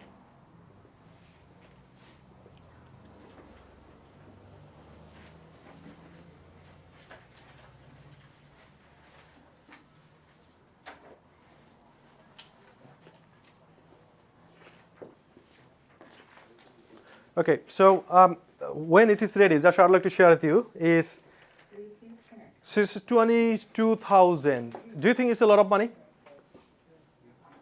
Is it a lot of money? Yeah, it is. Now I'm asking you, comparing to what?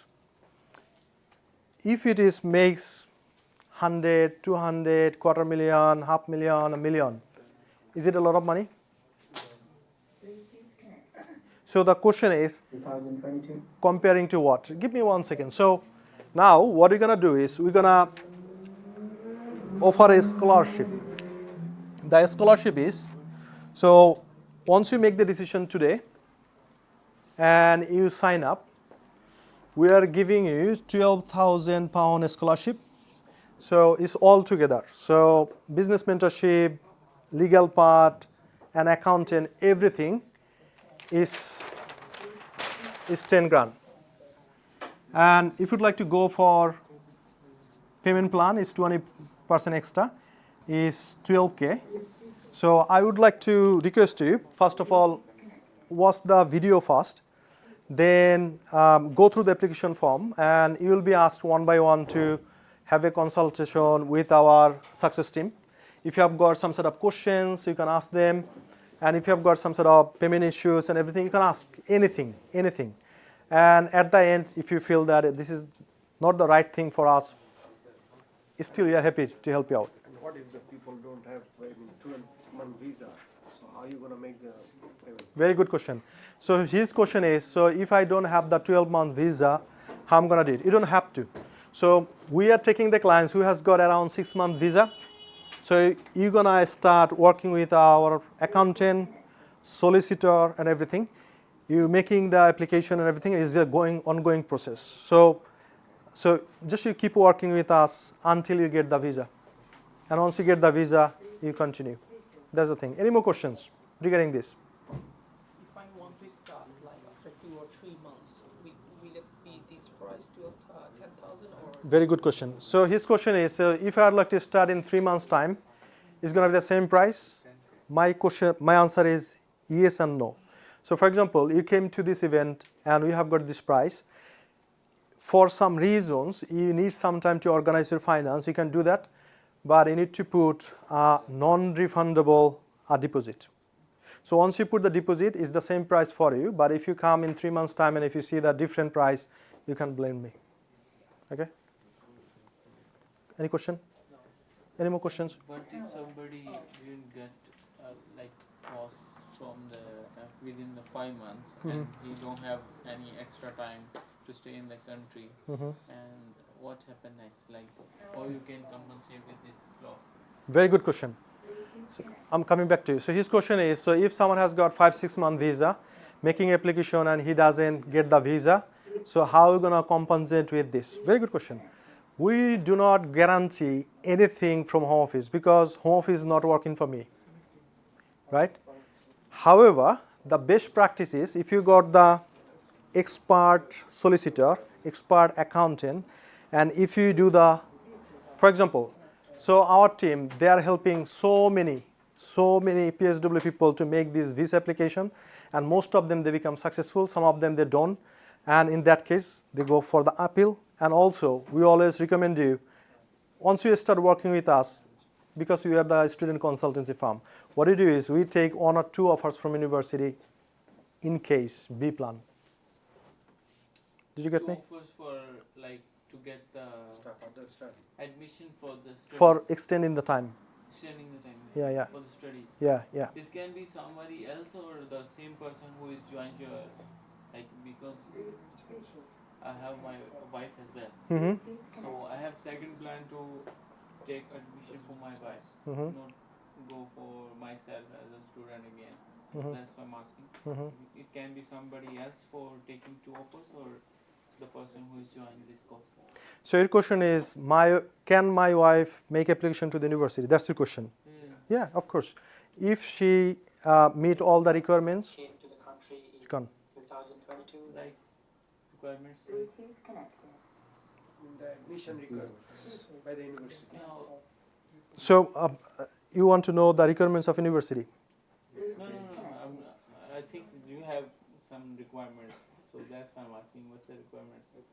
I'm not asking about the university. Requirements for what? No, you say if she is eligible for the requirements, so that's why I'm asking. Maybe you guys have some requirements to meet with, so that's why. Still, sorry, I didn't get your question. No, you said if he meets the requirements, then we get offer for her. Then I asked, is requirements from you or you're talking about No, from university. of the university? University. Requirements for the university. Very good question. Anybody else? Any question? I'll come back to you. So if I don't want to invest or if I don't want to put on money in PSW, can I move directly from student to? Very good question. Very good question. His question is, now I'm on a student visa. I'd like to skip PSW. Can I do it? Answer is yes or no. Let me explain. So you cannot make your application to self-sponsorship visa until you have got full-time work right. So let's say you finished your degree, now you have got full-time work right. You got a letter that your course has been completed, but most of the cases what you see is after finishing the degree, you have got 3-4 months. But going through the whole process, we don't like to make you miserable because once you have got 3 months, usually for the self-sponsorship visa, according to Home Office guideline, is going to be 4 to 6 weeks. But you know what they do is they send an email and they say, sorry, your case is not straightforward, we need more time. And by saying, so that means you cannot extend your visa until you get your course and business sponsorship. So within this time frame, if you don't get the decision from home office, you cannot move further. That's the thing. Sorry, next question. Yeah, it's correlated to his question and his also. Similar to that gentleman over there. I'm also there for like six months now on my PSW. So, what will be the timeline if you can elaborate more on that? Like, by this 3, 4, 5 months time, this can be actually into a business which is already established with some transactions going in and out and very good question. maybe I think get a course for myself and then journey on that course. So his question is, in terms of time frame, how does it work? That's the question. Okay, very good. So let's say it's going to take at least 2 months to organize everything and get ready to make your application. So it's within the UTR, registering company and everything. That's the first part. Second part is, once you start working with us, so in a few months you're going to get some clients. So clients means the money is hitting into the bank. So let's say once you have got the 10 clients and you have got £1,000 per client, so you have got 10 grand in the bank. So once you're making application to the home office, let's say in 4 months, so you can say, in 3 months, you can say, here you go, I have got 10 clients, I generated £10,000, but it's just 3 months or 4 months I have started. In 1 year, we're going to make this amount of money. I need to have 100 clients. In 3 years, we're going to get this amount of money. We have got this amount of clients. This is how it's going to work. So it works all together. The solicitor, he is helping you with the consultancy and getting ready the application and everything. Accountant, he is getting ready with the company and everything. Our mentorship program is helping you with the getting the clients. So once you work in 3 triangles together, you move so faster. An additional question, how much of my time is required to devote to get all these, like how much time do I need to devote for consulting with the solicitor and then Very also good question. working with the, learning the sales and advertisement part and then trying to convert it into clients. Very good question. And then also trying to sustain myself in case like I have my own part-time job at the moment which I'm doing, which pays my bills at the moment. So thank you. how do I manage time with all these 3 things? What's your name? Sorry. Saurabh. So his question is, so how I'm gonna managing my time as I have got part-time or full-time job. So I'm going back to Rahis. He's still in full-time job. So he comes here twice in a month, sometimes more than that. He said, I'd like to make it a bit faster so that I get more clients before making my application. That's what he said. So once he comes, let's say the first session, I always request them, spend a day with me. I know each and everything. So what's your background, your family, what's your work experience, passion, if you have started your business or lost or something else, I know each and everything. And then I ask the question is, so what business you'd like to start? Then I go through the math. It's basic math. I'm not good at math. Very basic math. Okay, if you'd like to go through this product or service, this is the amount you're gonna charge. For advertisement cost is gonna be this. For delivery, this is. For this, and altogether this. You have got this amount difference. Are you happy with this? I said no. Okay, it's not you. Okay, next question I asked. So can you add some? Upsell? So for example, if you go to McDonald's, they offer you burger and also they offer you, would you like to have a meal? So upselling. Once you say, okay, yeah, I'd like to have a meal. Would you like to go for the large meal? Yeah, I'd like to go for the large meal. Okay, so would you like to have some apple pie or donuts? So what are they doing? Upselling. So we go, so what can you upsell with this product and service? And if they have got something, we do it. And if they don't have, we say, okay. So this is not the thing. You should consider the other things. The most important thing is we'd like to consider you got to have a high product. Because if you don't have a high product, if you cannot make a fat amount of profit, you're going to struggle always. That's the thing. Second thing is, for the solicitor, once you sign up, you're going to have a consultation with solicitor. He's going to give you the list, and the list you need to transfer to the accountant. Accountant going to do the job. There are a few things you need to bank account, right? You got to go. And they're going to give you, yeah, it's normal.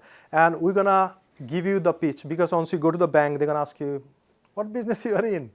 What are you going to do? What's your forecast? Blah, blah, blah. So once you have got a session with me, the day one, we're going to make your solid plan. So this is going to be your business, da, da, da, da, da, da, da. And then we're going to go through the sales training, then advertisement, then we're going to run, and we're going to start making money. What if this business is not making money for me? I'm not blaming you, because before starting this, I used to do a lot of things as well. For example, I tried takeaway, I tried kebab shop. That was not my cup of tea. So as soon as you know that this is not my business, you move the second one, you move the next one, you move the next one. So to validate your business idea and product and service, how long does it take?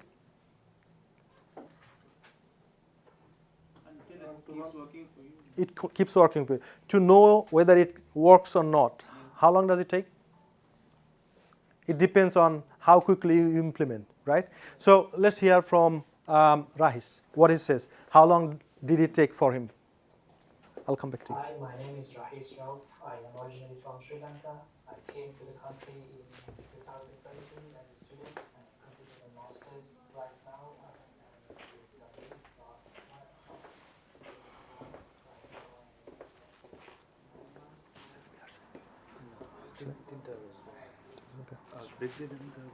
এটার পরে break দিয়ে দেবো।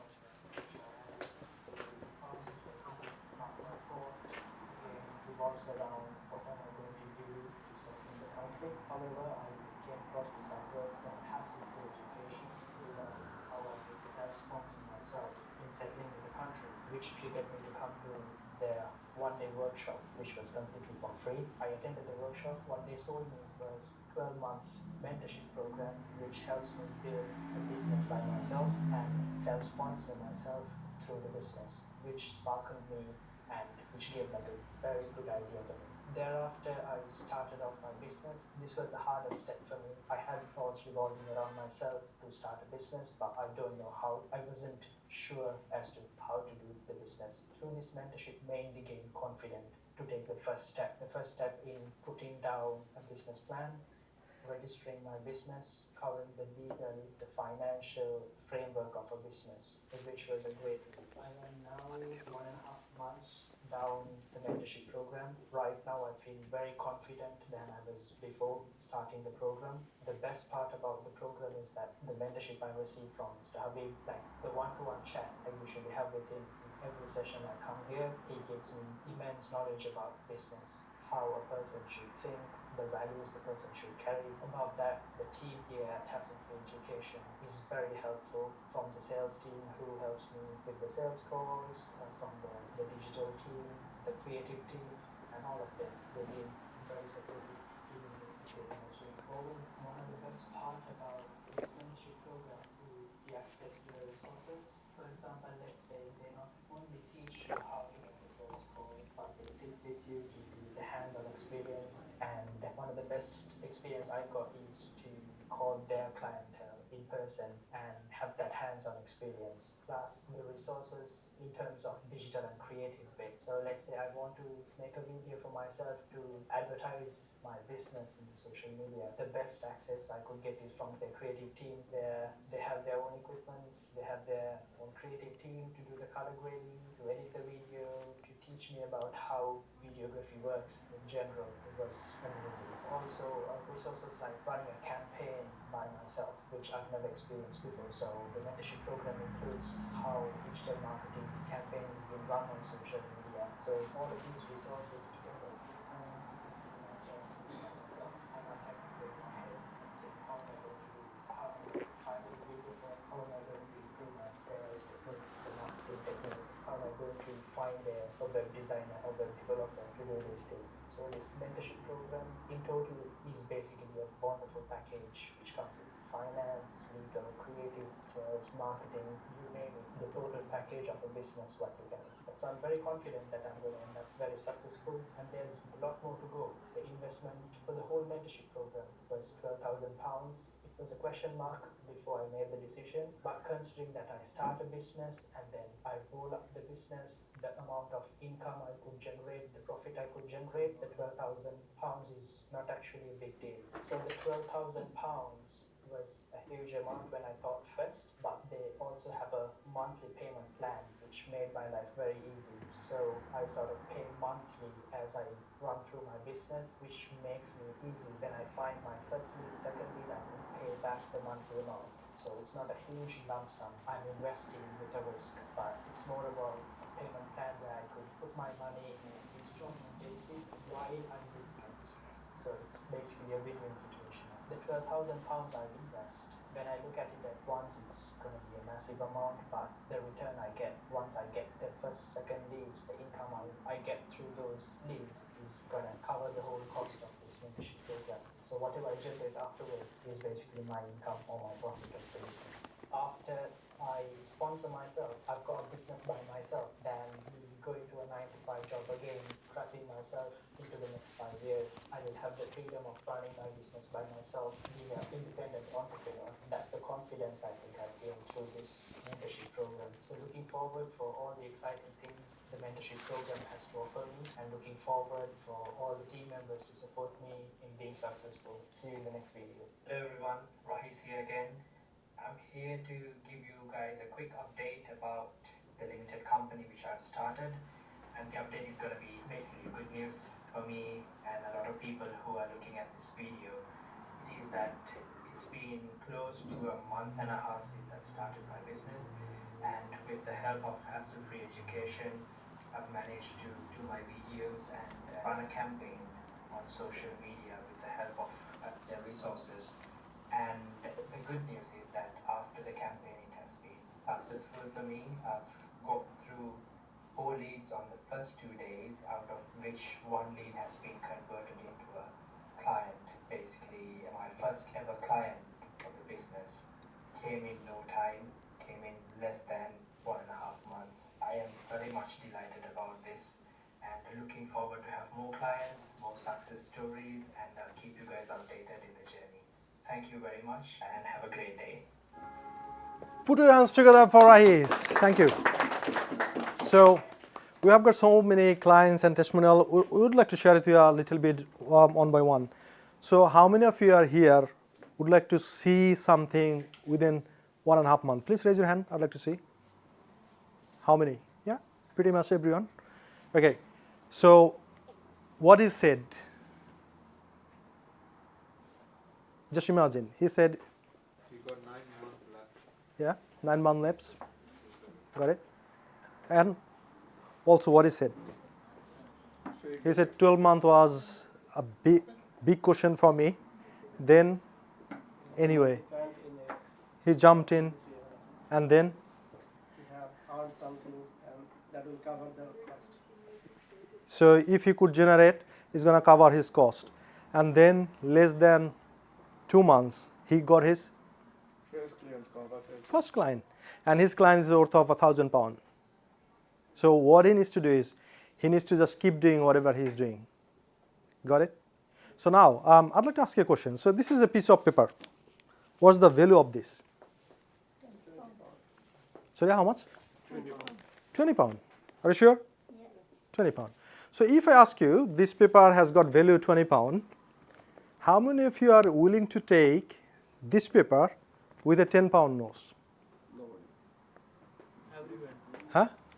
I'd like to see in action. So how many would like to take, who would like to take this paper, whose value is 20 pounds, just giving me a 10 pound?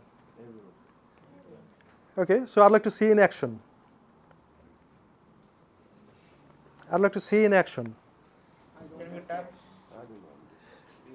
I'd like to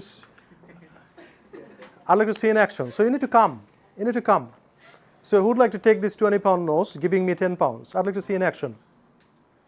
You need to come. How about 5?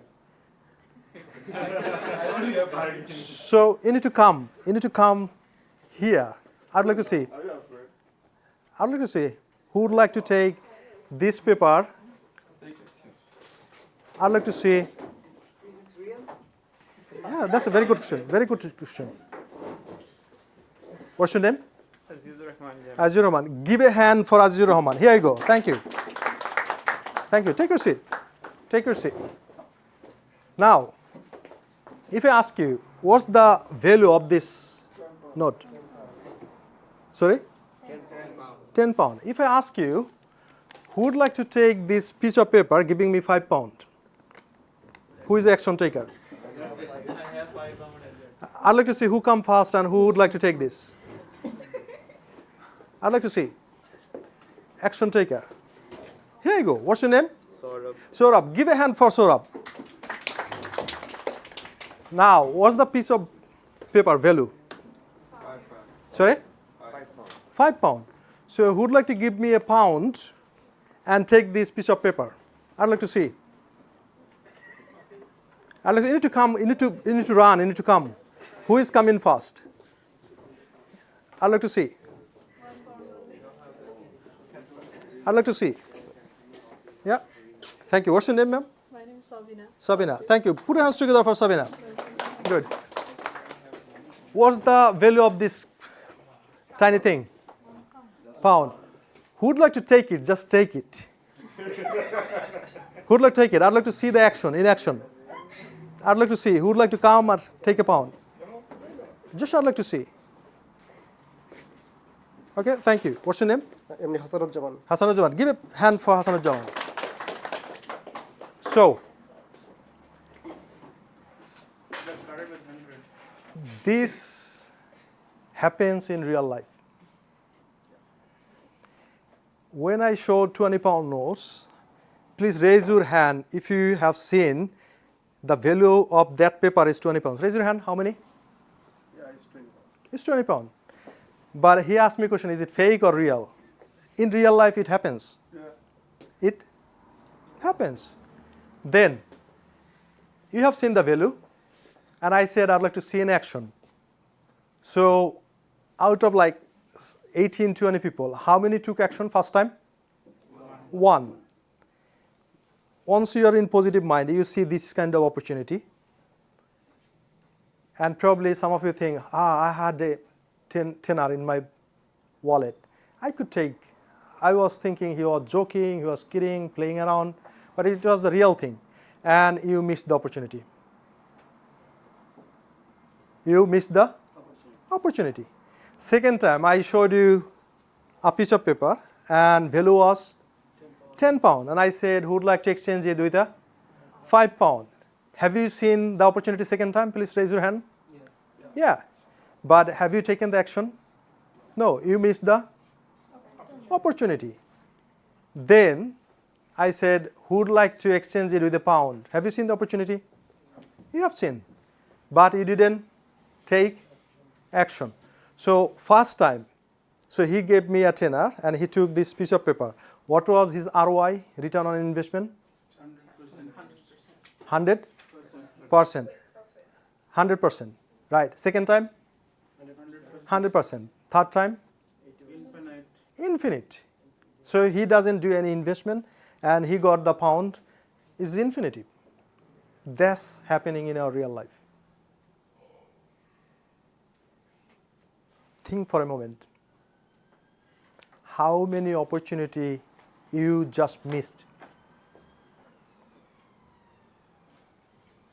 Probably some of you should have started your business long time ago. You missed the opportunity. Second time, probably you had the opportunity to do something better. You missed the opportunity. Again, you missed the opportunity. So that's the real thing happening in your life. So my question is, are you aware of opportunity? Have you considered what's gonna do for you? That's the thing. So I'd like to give you 3 minutes to fill out the form. Please fill out the form. The question asked over there. Just answer it. and we're gonna go for lunch break. Once you finish the form, please hand it to, just give it to my team, and then we're gonna go for the lunch break. Once you come in from the lunch break, you're gonna meet barrister, who is not just so-called barrister, he was my solicitor. He helped me to get settled in the UK. I always use my resources, what I have used, right? So that means he's my legal mentor, and you're gonna meet him after the lunch. So write down your name, what's the question, and think about the opportunity you are getting.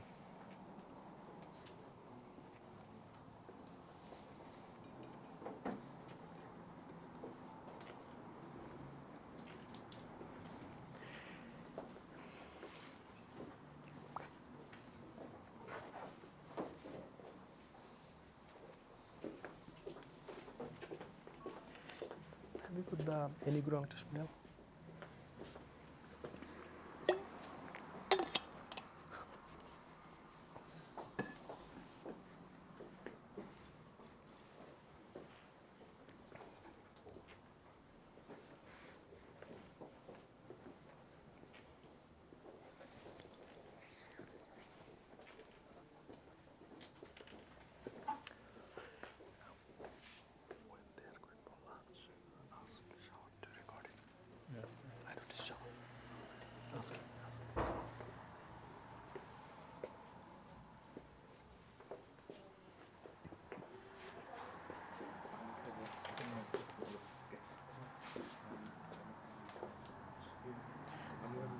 Sean, yeah, so get the water and come outside.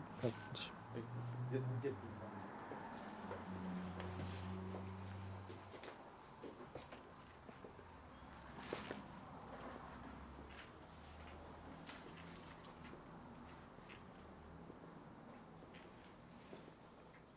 so as I told you, so it's not pressure, just fill out and tell yourself what you can do, what you cannot do.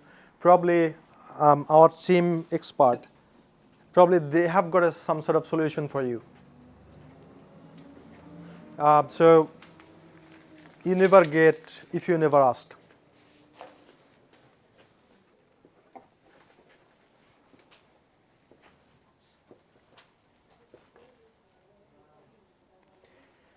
Did you go on the missing people? What is it? The transfers? The notice one? Okay.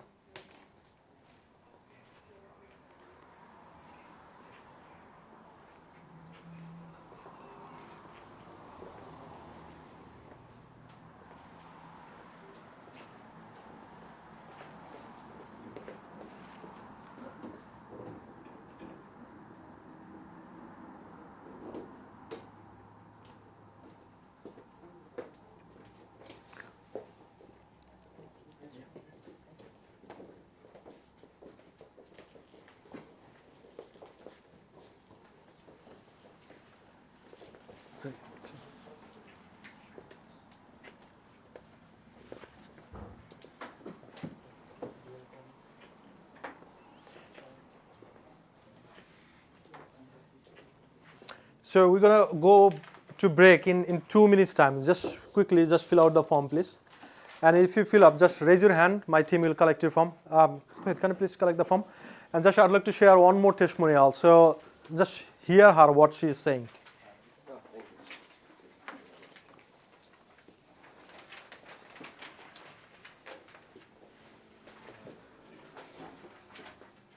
Hello, I'm Annie Guru.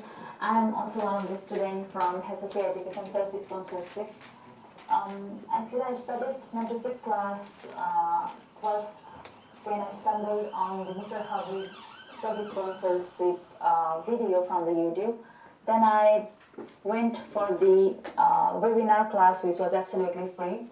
After attending the webinar class, I decided to go for the self-sponsorship route, and English mentorship class was the backbone of it, because I had no idea in the beginning about what business I'm doing. So this is the 4th day of mentorship class. In the first day, we discussed about how psychology plays an important role in order to establish a successful business. But from the second day onwards, we started directly to work on the business.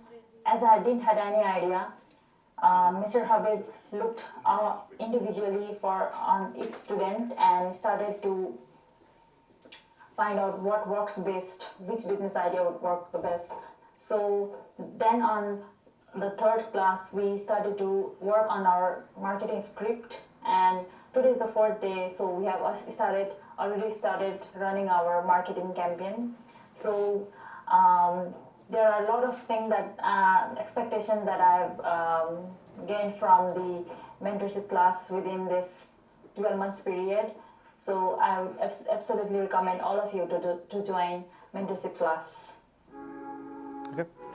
So thank you everyone. So have you finished all of them? Okay. So we're gonna go for a lunch break. It's gonna be 20 minutes. So my team, they're gonna show you where's the lunch. So once you are having the lunch, please introduce yourself, each other, exchange the number so that you are connected, because you never know what's the solution you have got with someone else. Always, why you came here? What did you learn? And number 3 is, if you recommend someone else to come for the next self-sponsorship workshop. These are the 3 things I'd like to know from you. So I'd like to start from always from the back. Yeah, give me 1 second. Just I would like to take the feedback. Yeah. So yeah, just sit there, keep sitting. So answer me. So why did you come here? What did you learn? And if you recommend someone else to come for the next self-sponsorship.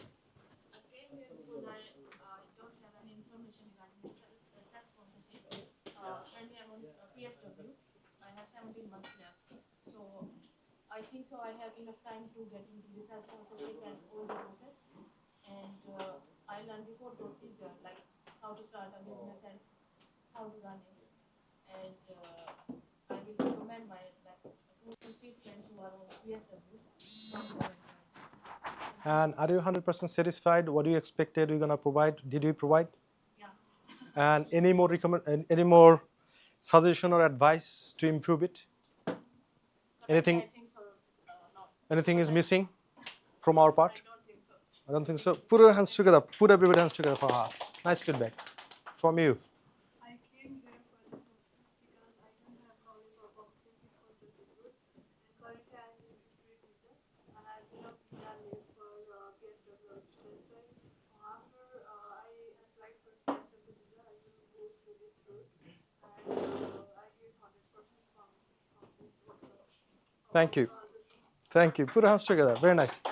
I will tell you one thing. Because look, you haven't started your PSW journey yet. And I think you are thinking probably 2 steps ahead of me. Because I never ever thought about the settlement in UK until I started my PSW journey. But during your study, you came here, you got all the information, now you have got enough time to make the decision. And probably, I would say, probably you are ahead of 100 people who are studying or who came the same time to this country as a student. Yeah. So I'm blessed that you came here and you got all the information. Yeah. Yeah. So, ma'am, what's your feedback? Why you're here? Basically, I'm not sure about self-sponsorship, so I came to learn about this thing. And I'm right now on PSW, so my visa will be finishing nearly 1 year and a half. So I want to know about this thing so that I can apply for it, or I have the time. And also, I'll recommend my brother. He will come soon, and also some friends who are right now on PSW to apply the self-sponsorship. I think it's the best idea. And I learned something like the sales thing, then marketing. I'm not sure about this thing, so I learned them a lot. Thank you so much. Thank you. Put hands together. Very good. Very nice. So what was your expectation before coming here? What are you going to get and what did you get actually? Basically, I was not sure about that. I'm going to learn so many things from here, but after coming in this workshop, I learned a lot. I can't explain explain in words. Mhm. Like from you, also Selim Bhai, Mhm. and the other one, Mubashir Bhai. Mhm. So I learned from you all a lot of things, what is good for me. Mhm. So I will implement them. Thank you. I will have Thank a you. time. Thanks a lot. Thank you. So, this gentleman, yeah. Yeah, so I'm in my student visa at the Mhm. moment. Mhm. So I just completed my master's. So I wanted to know more about like self-sponsorship route. Mhm. The information was there, but it's ambiguous, not precise. So I Mhm. get a comprehensive idea about what I need to do if I want to do self-sponsorship after my PhD. Mhm. So yeah, I'm pretty much satisfied with it. But yeah, I was expecting a similar thing, and I got all the information now. So Okay.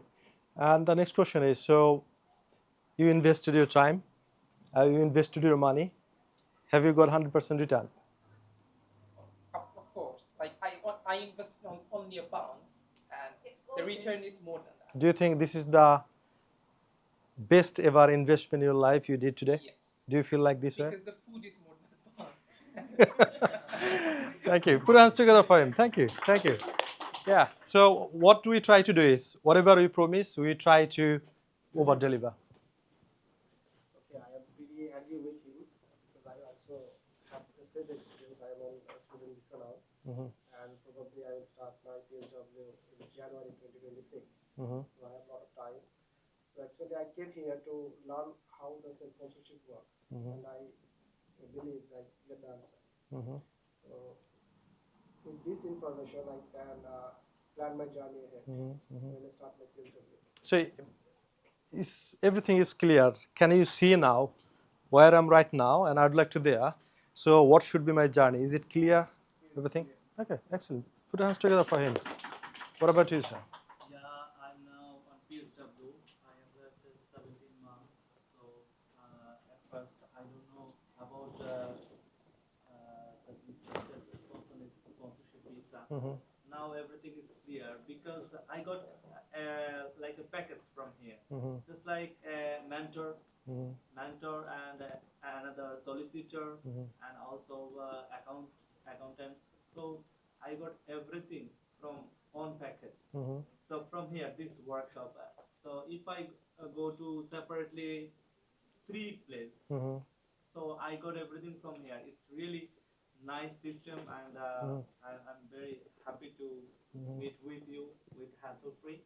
And I'm thinking within few months I will be start my business, inshallah. Thank you. Put your hands together. So just a quick question. So if you book a solicitor, renowned solicitor, if you book an accountant, and anyway, nowadays I don't give any appointment one-to-one because it's time consuming. Because if I'd like to share with you everything about the self-sponsorship, it took me 3 hours, and I don't have 3 hours for 100 people. So the way I do it is I bring them into the room and I say, there is nothing I'm expecting from you. I'd like to deliver everything what I have. And this is how I do. So if you go to 3 people in separate time, so are you looking for someone else? Okay, give me 1 second. So yeah, so we are putting everything together, so you don't have to go to different place, and you don't have to pay money to different 3 people, and you are getting everything from here. And the next thing I'd like to share with you is, mark my word, the lessons you have got from here is gonna work in your life. It might be in 3 months, it might be 6 months, it might be 6 years, it might be 10 years time. Because the lesson, the advice I received from my mentors, probably I paid them once or twice, but it works for me and it's gonna work for me for my whole life. So I have got the skills, I have got the knowledge, and I'd like to share with you a few things in a nutshell. And you will find the price of advice is how much. I'll share it with you in a minute. But before that, just I'd like to get the feedback from you. So why are you here? What did you learn? And if you recommend someone else. Yeah, I come here to learn how to go for self-sponsorship because I'm on PSW. Mhm. So I'll learn a lot from you, starting from you to this place, and I learn a lot from the lawyer and the accountant, and I will recommend it to most of my friends. Mhm. Inshallah, and I will maybe by next month I will try and start something. Thank you. Thanks for sharing. Put your hands together.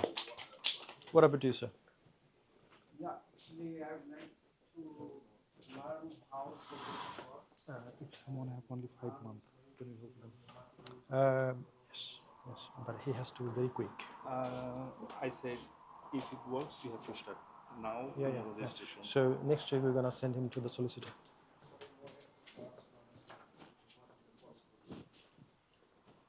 For settlement status. Okay. I recommend. And I learned that every step, which one we do in a life, it's good to go for every opportunity in our life. If we have opportunity to learn more, we can learn more and focus in what we think is better for us. Thank you. Thank you. Put hands together. You know, I had a very little conversation with Maria, and she said, Habib, I don't need the visa thing because I'm Romanian, I'm settled in the UK. Can I still go to the mentorship? And my answer is yes.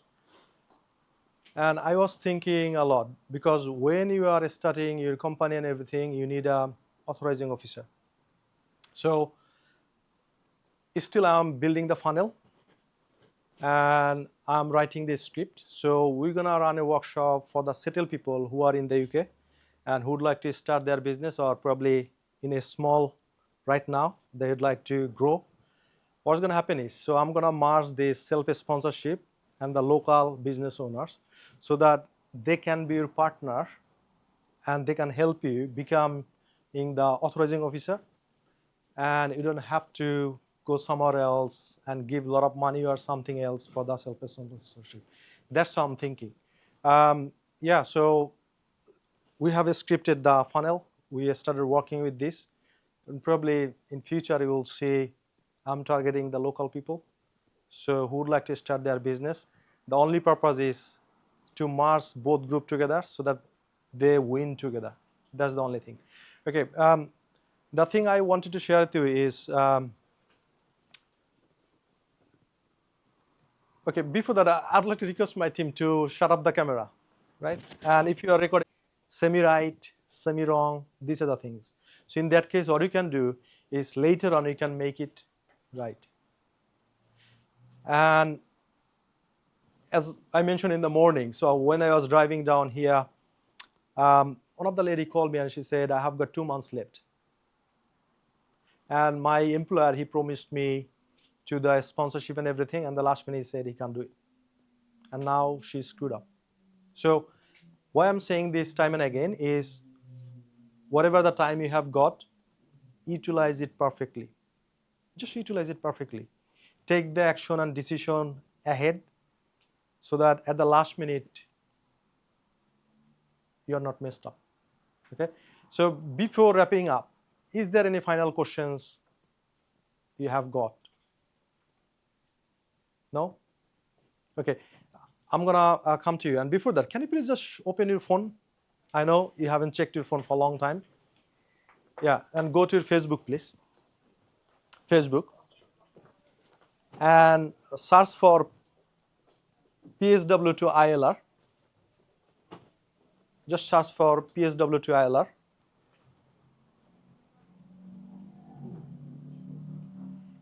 Yeah, so that's it. That's it. So if you see my picture, yep, that's fine. If you just see my picture, click on under their reviews. Reviews. Yeah, and give us a review. Just I'm gonna take probably 15-20 seconds. Yeah, yeah. So on the screen, so it's called on the what is called on the banner is called self-sponsorship visa route, and it's PSW, and on my little picture, just click on reviews and just write down. So what did you learn from this workshop? And if you give 5 star, give that. And if you didn't learn anything, write down that as well. I would like to have your honest feedback. Yeah. And yeah, so So make a few points. So what did you learn? For example, in terms of business, in terms of legal thing, in terms of accounting and everything. Sorry, what's your question? So basically, I had a few noted down, like what kind of support can I expect in terms of funding? What funding? What do you mean by funding? Money you're paying for the service. Yeah, at the moment, I don't have enough resources at the moment. So, is there any support I can expect in terms of getting on board with this plan? One is that, and at the moment, I'm not clear about what kind of business idea would I want to do. So, I wanted to discuss, or what's the way forward to discuss that? Like, how do I zero in on that? Is that something which you would discuss once I come on board with the mentorship, or it can be discussed beforehand? These are some questions. Okay, very good question. So this gentleman asked, Saurabh? Oh, yeah. So he asked me questions. So what kind of support I'm gonna get? I don't have any business idea yet. What's the process works like this way? Okay, my answer would be, you don't have to the idea. You don't have to have ideas right now. So once you come on board, we're gonna sit together and we're gonna find out what's your DNA, what are the strengths, what's your skill, and on the basis of that, we're gonna recommend you together. We're gonna sit together and we're gonna recommend you something, and then we're gonna pick up something together. That's how. That's how. That's how. So as I mentioned earlier, so when Torikul came to us, he was trying to do the t-shirt thing, and we have gone through, and once it comes in the number and figures, it doesn't work in terms of business, because he has got 9 months visa, and by this 9 months time frame he has to figure out everything. And then once I have gone through the whole thing, I found he's a chef of a pub, and that's his core skill. I said, why don't you sell your skill? And now he is becoming private celebrity chef. His client is high-end, like business CEO executives like me. So for example, we have got in June conference, the whole office is coming here, and it's a training and conference as well. So I'm looking for a chef, but we don't have any kitchen. I'll speak to him. But if we had kitchen something, then we would hire someone else like him, who's gonna cook fresh food, who's gonna serve, and who's gonna deliver. And this is how we are looking for. So this gentleman, he asked me a question is, da da da da da da. It doesn't work like this way. So first of all, you need to become who you want to become first. For example, I want to become a millionaire. So in terms of bank balance, I know what I have got, but as a person, I have to become a millionaire. What I mean by that is, the way a millionaire walks, talks, deals, and everything. So internally, I have to become a millionaire first. And once I become a millionaire as a person, bank follows me. Did you get me? So it's a lot of things to work. Mindset, branding, positioning. So this is the book, right? And that time I was struggling. I was just struggling. And my mentor, first mentor Monoas, he said, Asan, you got to write a book. I said, what for? I didn't ask like this way. I was humble. I said, can you please, sir, explain why should I write a book? He said, what is called who write a book? What is called? Author. So once you become author, you have got the authority in your niche, in your market. Did you get me? So we have almost finished the self-sponsorship visa book, right? Who has got self-sponsorship visa book? No one else has got. So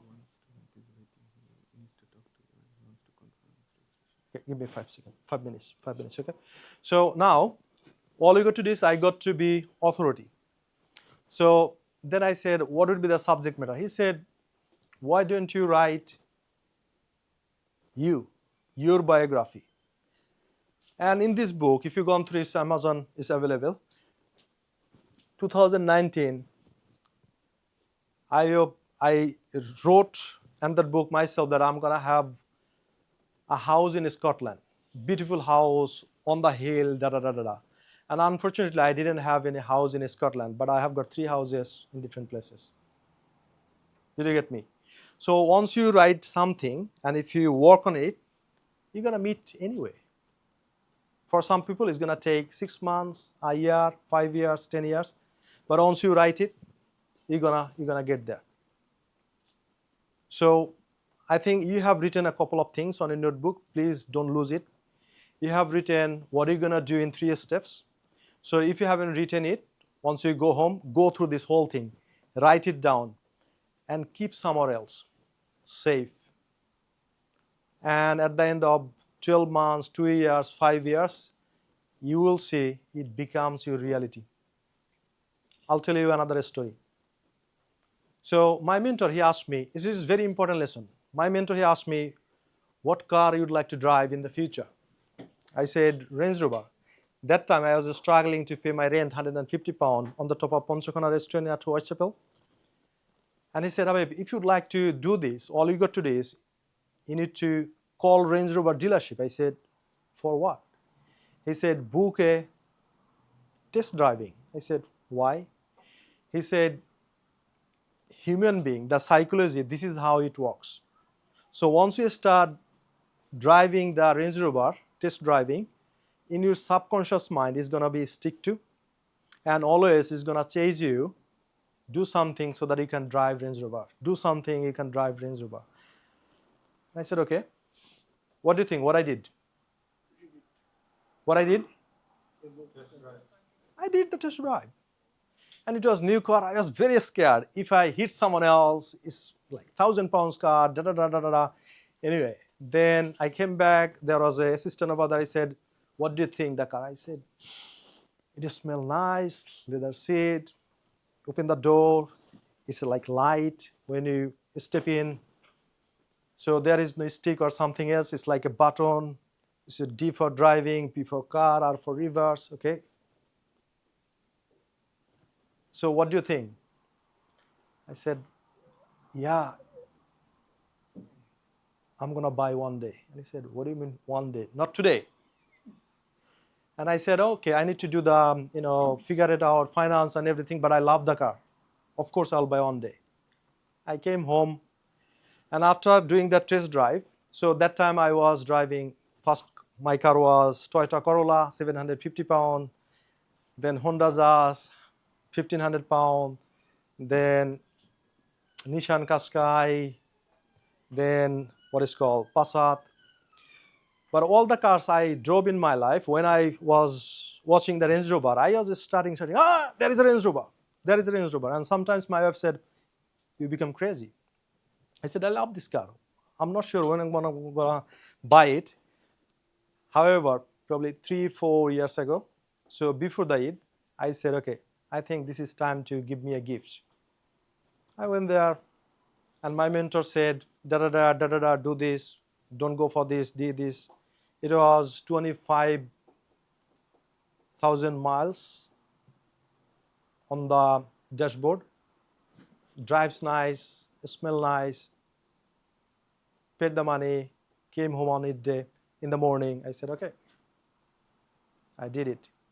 The reason I'm sharing it to you, not to impress you, impress upon you, so that the lesson you have got right now, so you can implement. Anyway, so some of you already signed up with us. Some of you is still waiting to make the decision. It's absolutely fine. And whoever is not in a position to sign up right now, I have got always love from my heart. I'd like to see you become successful.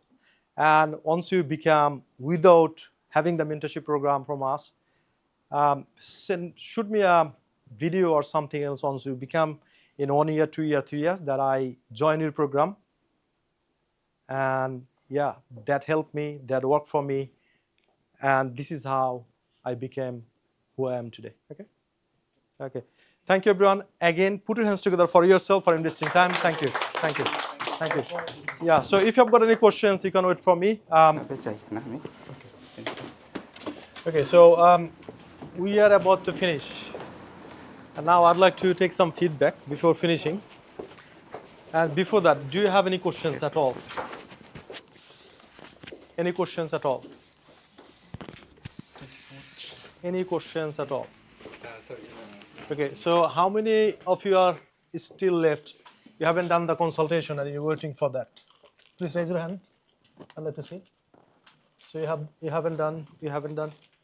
So if you haven't done your consultation, so you can go to see my colleague right now. Razi, what's the name? Mizanur Rahman. Okay. Yep, you can go. Who else?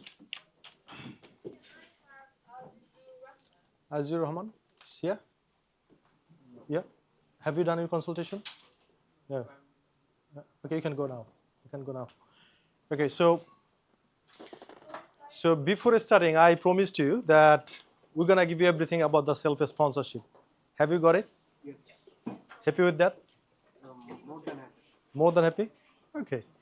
So now I'd like to take your feedback because always we are improving depending on your feedback. So in this feedback, I'd like to know